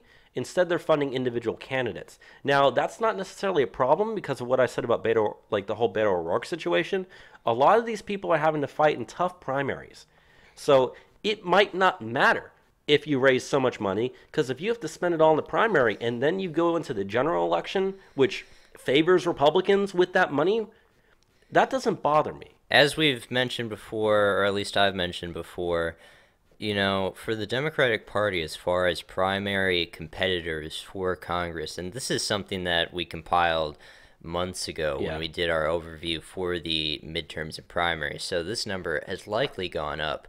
There's over 200 Democrat primary competitors. On average, they usually have only 50 to 60. It's already record, and as I said, it's likely already even higher because more people would have declared. A lot of Democrats see this as their opportunity, but really they're wasting money fighting each other, and they're not in a good place to face Republicans that have so much money in the midterms.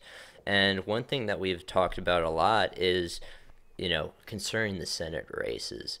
Bobby, what are the numbers on the Senate races as far as Democrats to Republicans? Of the 33 people that are up for re-election, 20 are Democrats, 10 are Republicans, and of those 20 Democrats, 8 are Republican, and 23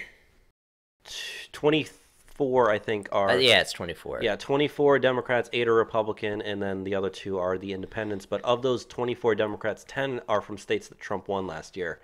A lot of those are deeply red states like North Dakota and West Virginia and Montana. Ohio, Yeah, too. Ohio. We won Ohio by 9 points. Indiana. So you have a lot of states that it's not looking well for the Democrat incumbent. Missouri as well. So McCaskill, yeah, is super high risk. so, we've been talking on the show about what we think is going to happen in the House, what we think is going to happen in the Senate. We're going to pick up a few Senate seats, probably 3 or 4.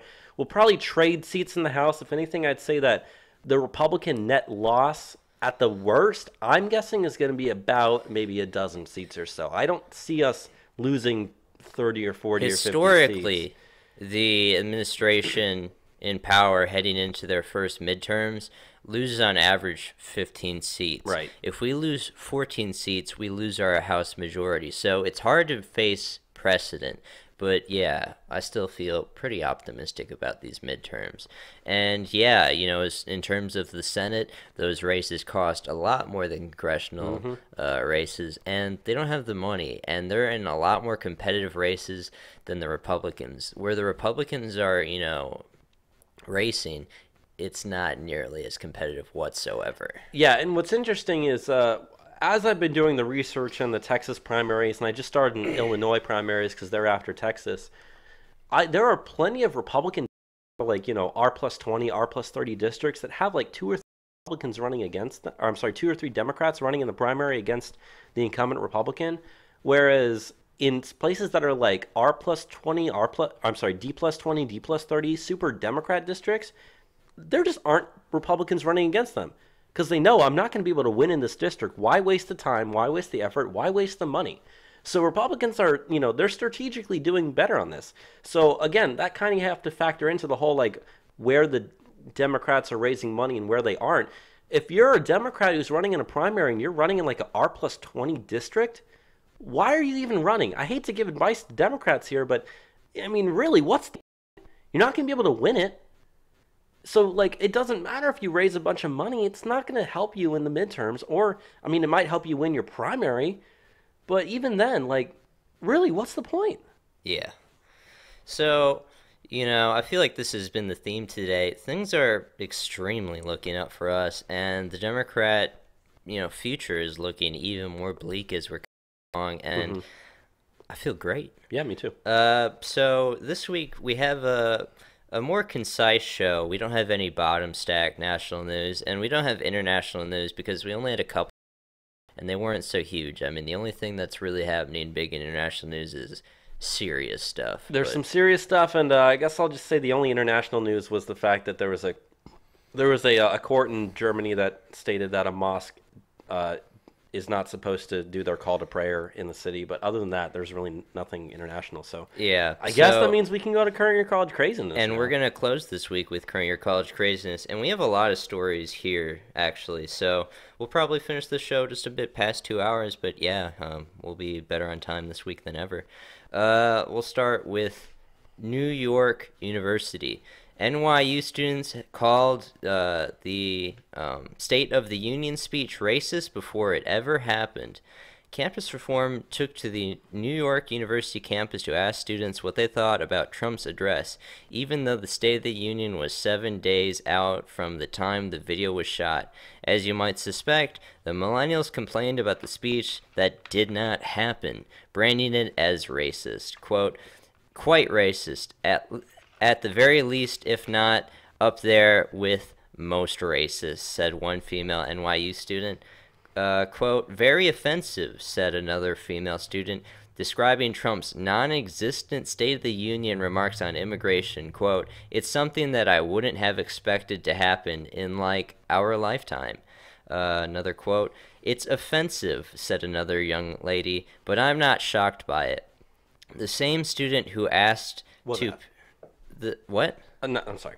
The same student was asked to pick out one thing that the speech people are most upset about. Quote, probably immigration going on with the whole DACA thing and him trying to build a wall, she answered. And the best part was when the Campus Reform reporter asked one student if just maybe people are not actually listening to what Trump is saying, but just want to, quote, shut it down because it's Trump saying it. Quote, I don't think so, she said. I think there are enough progressive and intellectual people that really analyze what he's saying.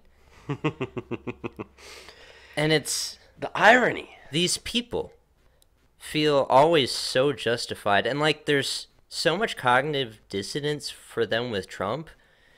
They truly believe these things, and the State of the Union didn't happen. These people are highly uninformed. We saw the number with the tax reform numbers. And they're so arrogant.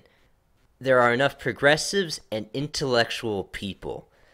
None of these people that were interviewed are intellectual whatsoever, at least in regards about knowing what's happening in this country. And these are supposed to be highly educated people. New York University, it's, an upper echelon of universities. And these people are still extremely stupid. It's sad stuff. I mean, back during the election cycle, a guy who I sat next to in class, he got mad when I called him an uninformed voter to his face. And yet, here you go.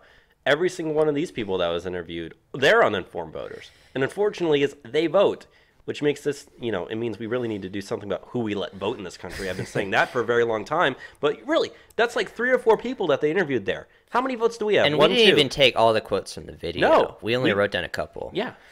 And, it's funny. They just have this viewpoint that if you vote for Trump, you're stupid, you're white trash or whatever, you're uninformed. You're racist. Yeah, not the day after Trump won, but the day after that, there was the protests at our college, and I went out there with my Trump hat, and I had so many people come up to me and, ask me about my stuff, and I could defend every single thing that Trump pretty much ever said to a point as far as policy, and these people just didn't know. I had circles of people around me as I'm describing all these different aspects of politics. They don't know, and they probably, think that they know more just by the virtue of they're Democrats, and I am just a stupid Trump supporter. But that's not the case, okay? This is before I started doing a weekly podcast about the news, but I was already this informed back then, just even more informed now, and, I would relish the, opportunity to debate these people because it's not a contest at this point. They don't have ideas. That's why we always talk about they just want to, tip the elections in their favor through, mass immigration, which I don't really want foreigners to be influencing the outcomes of my elections. I always complain about that with Russia. I'll tell you, Mexico and Israel influence our elections a lot more than Russia ever does. Hey, you want to talk about a foreign influencer in the election? British spy Christopher Steele. That's a foreign influencer in your election. Yeah, I know colluding isn't like a legal term, but you're not allowed to, as a congressman or these people working in intelligence or whatever, cooperate with foreign entities like that. And they weren't even working with an organization. They were working with a former spy. And you got these like DACA people that are, using our freedom to protest to advocate in their own interests against ours, openly. And then, asking to change our politics to fit them in order so that they can gain political power, when in reality, all they deserve is a bus ticket or a plane ride back home. Could you imagine if we went to Mexico illegally and we started advocating for ourselves? Waving American flags waving in Mexico American City. flags and saying, you guys need to be more tolerant and accepting more, of us, Americans coming in. In a real country that actually has immigration laws like Mexico, we just go to jail. We'd get deported. We don't do that in this country, at least to the degree that we need to.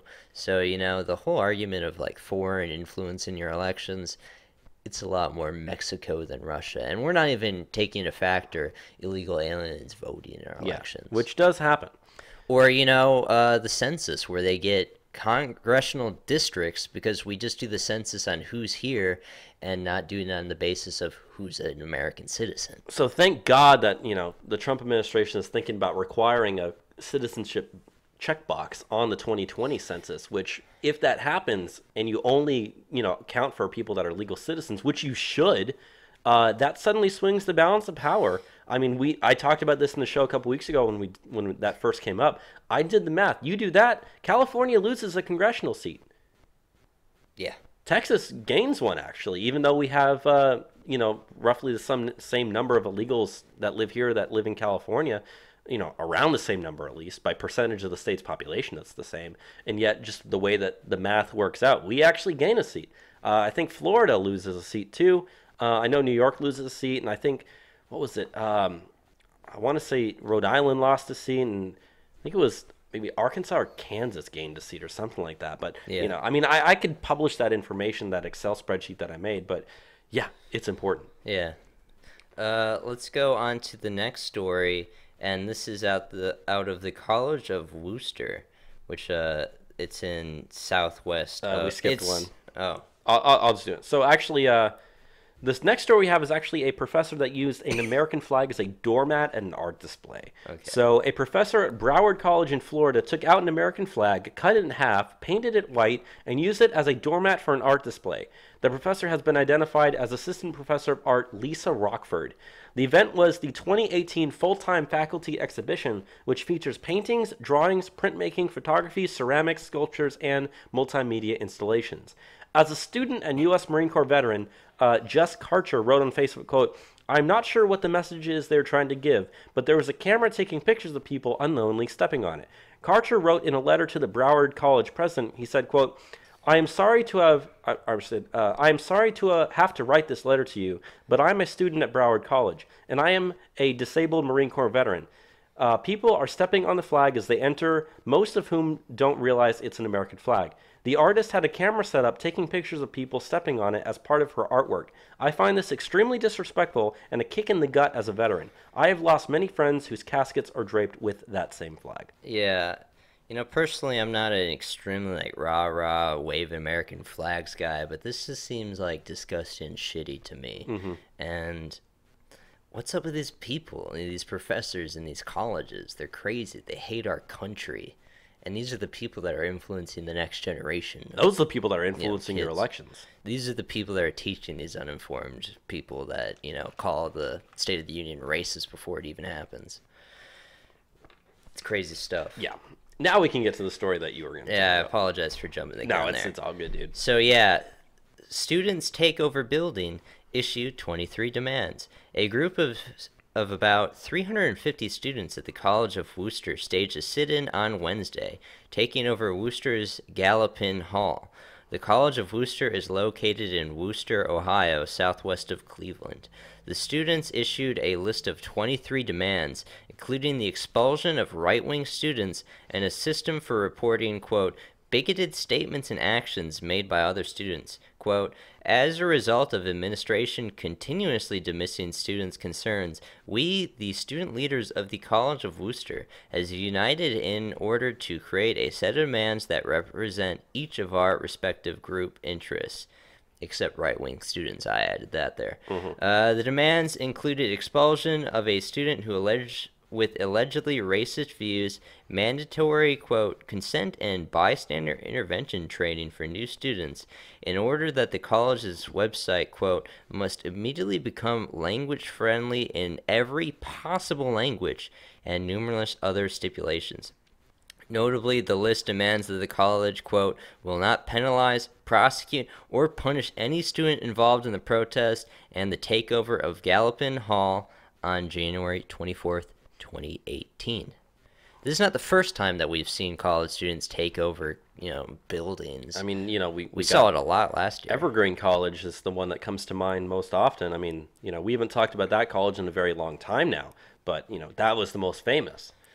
Why should these people not be prosecuted for taking over buildings? That's like what criminals and terrorists do. Yeah, and then, I think it almost reaches a point where, we talk about free speech and whatnot, but, if you're someone who really is a person that loves free speech, if you take that to its ultimate conclusion, you have to protect free speech, which I hate to say it, but these people are using their free speech to try to censor other people.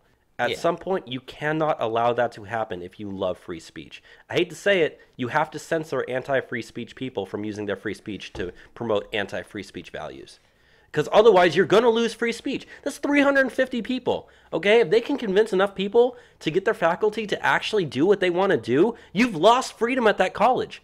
Why? Because you allowed people to do these things. You cannot allow people to do these things. They said that they don't want to penalize, prosecute, or punish any student involved. You need to do exactly that. You need to penalize, prosecute, and punish every single student that was involved in that. You need to expel them from your campus. You need to kick them out. You need to give them failing grades and say, we do not allow this in the United States of America. Get the fuck out. Yeah, and the whole we united with representatives of our respective group interests on campus. It's all liberals. It's all liberals. In that sense, they don't even see right-wing students as, college students, people, humans. They dehumanize anyone that has political opinions that aren't them, and they feel so righteous in these convictions that they'll take over buildings, say, you gotta let us, do criminal acts, and they feel that they can just make all these demands and they have to be met. And you're just acting like savages. Mm-hmm. So let's move on to the next story, which is probably the best one this week. This one's hilarious. So a professor is saying that people who practice yoga contribute to white supremacy. A Michigan State University professor of religious studies, Shrina Gandhi, said that people who practice yoga are contributing to white supremacy and the yoga industrial complex. She co-authored the piece, quote, Yoga and the Roots of Cultural Appropriation, with Lily Wolf, a self-described anti-racist white Jewish organizer, facilitator, and healer who has called on decolonizing yoga. They said, quote, this modern-day trend of cultural appropriation of yoga is a continuation of white supremacy and colonialism, maintaining the pattern of white people consuming the stuff of culture that is convenient and portable, while ignoring the well-being and liberation of Indian people. Quote, especially during this time when the underbelly of capitalism, which is white supremacy, cis-heteropatriarchy, and xenophobia is being exposed, it is imperative that everyone, especially those who have access to spiritual practices like yoga, ask difficult questions of ourselves and one another. We must ask, in what ways are we complicit in a system that harms people of color, queer and trans people, poor people, people with disabilities, and immigrants? Okay, I got a lot of things to say about this. Go right ahead. Complicity in a system that harms people of color, queer and trans people, poor people, people with disabilities, and immigrants. Yoga doesn't do that whatsoever. Another thing, we live in this multicultural society. They talk about how diversity is our strength. Yeah. But what's the point of all this if we can't even indulge in other cultures? Not that at this point even yoga seems like a different culture. It's just something that people do at gyms and classes. Mm-hmm. But they talk about we need the liberation of Indian people. Okay, the average income for Indian people is substantially higher than white Americans. So how are they oppressed in any way if they're allowed to succeed past white Americans? How is this a white supremacist system if they are supremely better off than white Americans? Because it's their culture, Enzo. You can't be participating in other people's cultures because that means that you're, I don't know what's the word, being culturally appropriative. And just, hey, if I go to a Mexican restaurant and I like tacos, I'm culturally appropriating. If I'm a white person, I want to do yoga, I'm culturally appropriating the Indians. Why? Because I want to stretch my body out. It's so just crazy, and it just comes down to these people hate white people, they hate cis-heteropatriarchy, which just means white males, and xenophobia, so people that want a country, pretty much. It's these are the people that are leading institutions. These are your quote-unquote intellectuals. These are people that are influencing the next generation, and it's just complete garbage. It's stupid. Extremely stupid. It's to the point where, to a degree, these people are smart, but you need to be really smart to actually delude yourself with these ideas. Mm-hmm. And like I always say, these people they feel so morally righteous, so justified in what they're saying, that they just say the dumbest thing that comes to their mind, and they feel it's legitimate somehow. Let's go on to the next story. Second to last story here. So, an Oxford Islamic Studies professor has been charged with raping 2 women. Professor Tariq Ramadan, age 55, a prominent Swiss academic and professor of Islamic studies at the University of Oxford, as well as the head of the Islamic Institute for Ethical Training in France, has been charged with the rape of 2 women. Ramadan is the grandson of Hassan al-Banna, the founder of Egypt's Muslim Brotherhood movement. He was arrested in Paris after 2 women accused him of violently sexually assaulting them in hotel rooms in the French cities of Lyon and Paris in 2009 and 2012 after conferences. Leon. Leon. The first woman is feminist activist Henna Ayardi, age 41, who leads the women's organization Les Liberatrices. Sorry, I don't speak French. She said that in Paris in 2012, Ramadan choked her so hard that she thought she was going to die and violently raped her. She described the rape in a chapter of her 2016 book titled I Choose to Be Free. The second woman, age 45, has remained anonymous, although she describes herself as a Muslim convert. She alleges that Ramadan raped her in a hotel room in Lyon, is that right? Lyon, France in 2009. She says Ramadan dragged her by the hair to a bathroom and urinated on her before hitting her in the face and body and forcing her into sodomy and rape with various objects. She has been placed in police protection after coming forward. And the reason we wanted to include this story in Current Year College Craziness is because of the fact that, number one, this guy is a prominent professor of Islamic studies, as well as the grandson of the guy who created the freaking Egypt's Muslim Brotherhood movement. And yet here he is raping multiple women. Which is a very common recurring theme that we're seeing with Islamic study professors. They often have ties to the Muslim Brotherhood or CARE or the PLO or Hamas or an assortment of terrorist groups, and they're just involved in shady stuff. And it seems like Islamic study institutes are just a haven for this stuff and like bad behavior. One thing that while you're reading it seemed funny is you kept on saying Ramadan, and my mind always just thinks of like the holiday. Yeah, me too. So it's like being choked by Ramadan. It's like, oh, the holiday is the like holiday insufferable to the point we shouldn't be laughing about rape. I know. It seems kind of silly. I don't know, but yeah, bad stuff. Let's go to the final story for this week. And this is about a new degree offered at the University of New York. It's in the entire system. No, it's at Stony Brook University. Yeah. A new degree in masculinity studies. Beginning in 2019, Stony Brook University, part of the State University of New York system, will become the first school to offer a master's degree in masculinity studies, says Michael Kimmel, the program's creator and founder of the University Center for the Study of Men and Masculinities. Quote, I think we've become increasingly aware of the centrality of gender in people's lives, says Kimmel. We're trying to make that gender conversation more visible for men. Kimmel says the program, which will be offered exclusively online, will explore the research on the impact of media representations of men. The coursework will also address the social and behavioral studies on boys' and men's development, exploring the effects of family arrangement, fatherhood, and work-life balance. If men are not brought into the conversation as, quote, allies and stakeholders, Kimmel believes they will try, quote, at every turn to undermine efforts to bring about change. Quote, name one reform that women wanted ever that didn't require men's support. We cannot fully empower women and girls unless we engage boys and men. So, I don't know. Hearing all this stuff now, it kind of seems obvious what the subject matter of this course is going to be.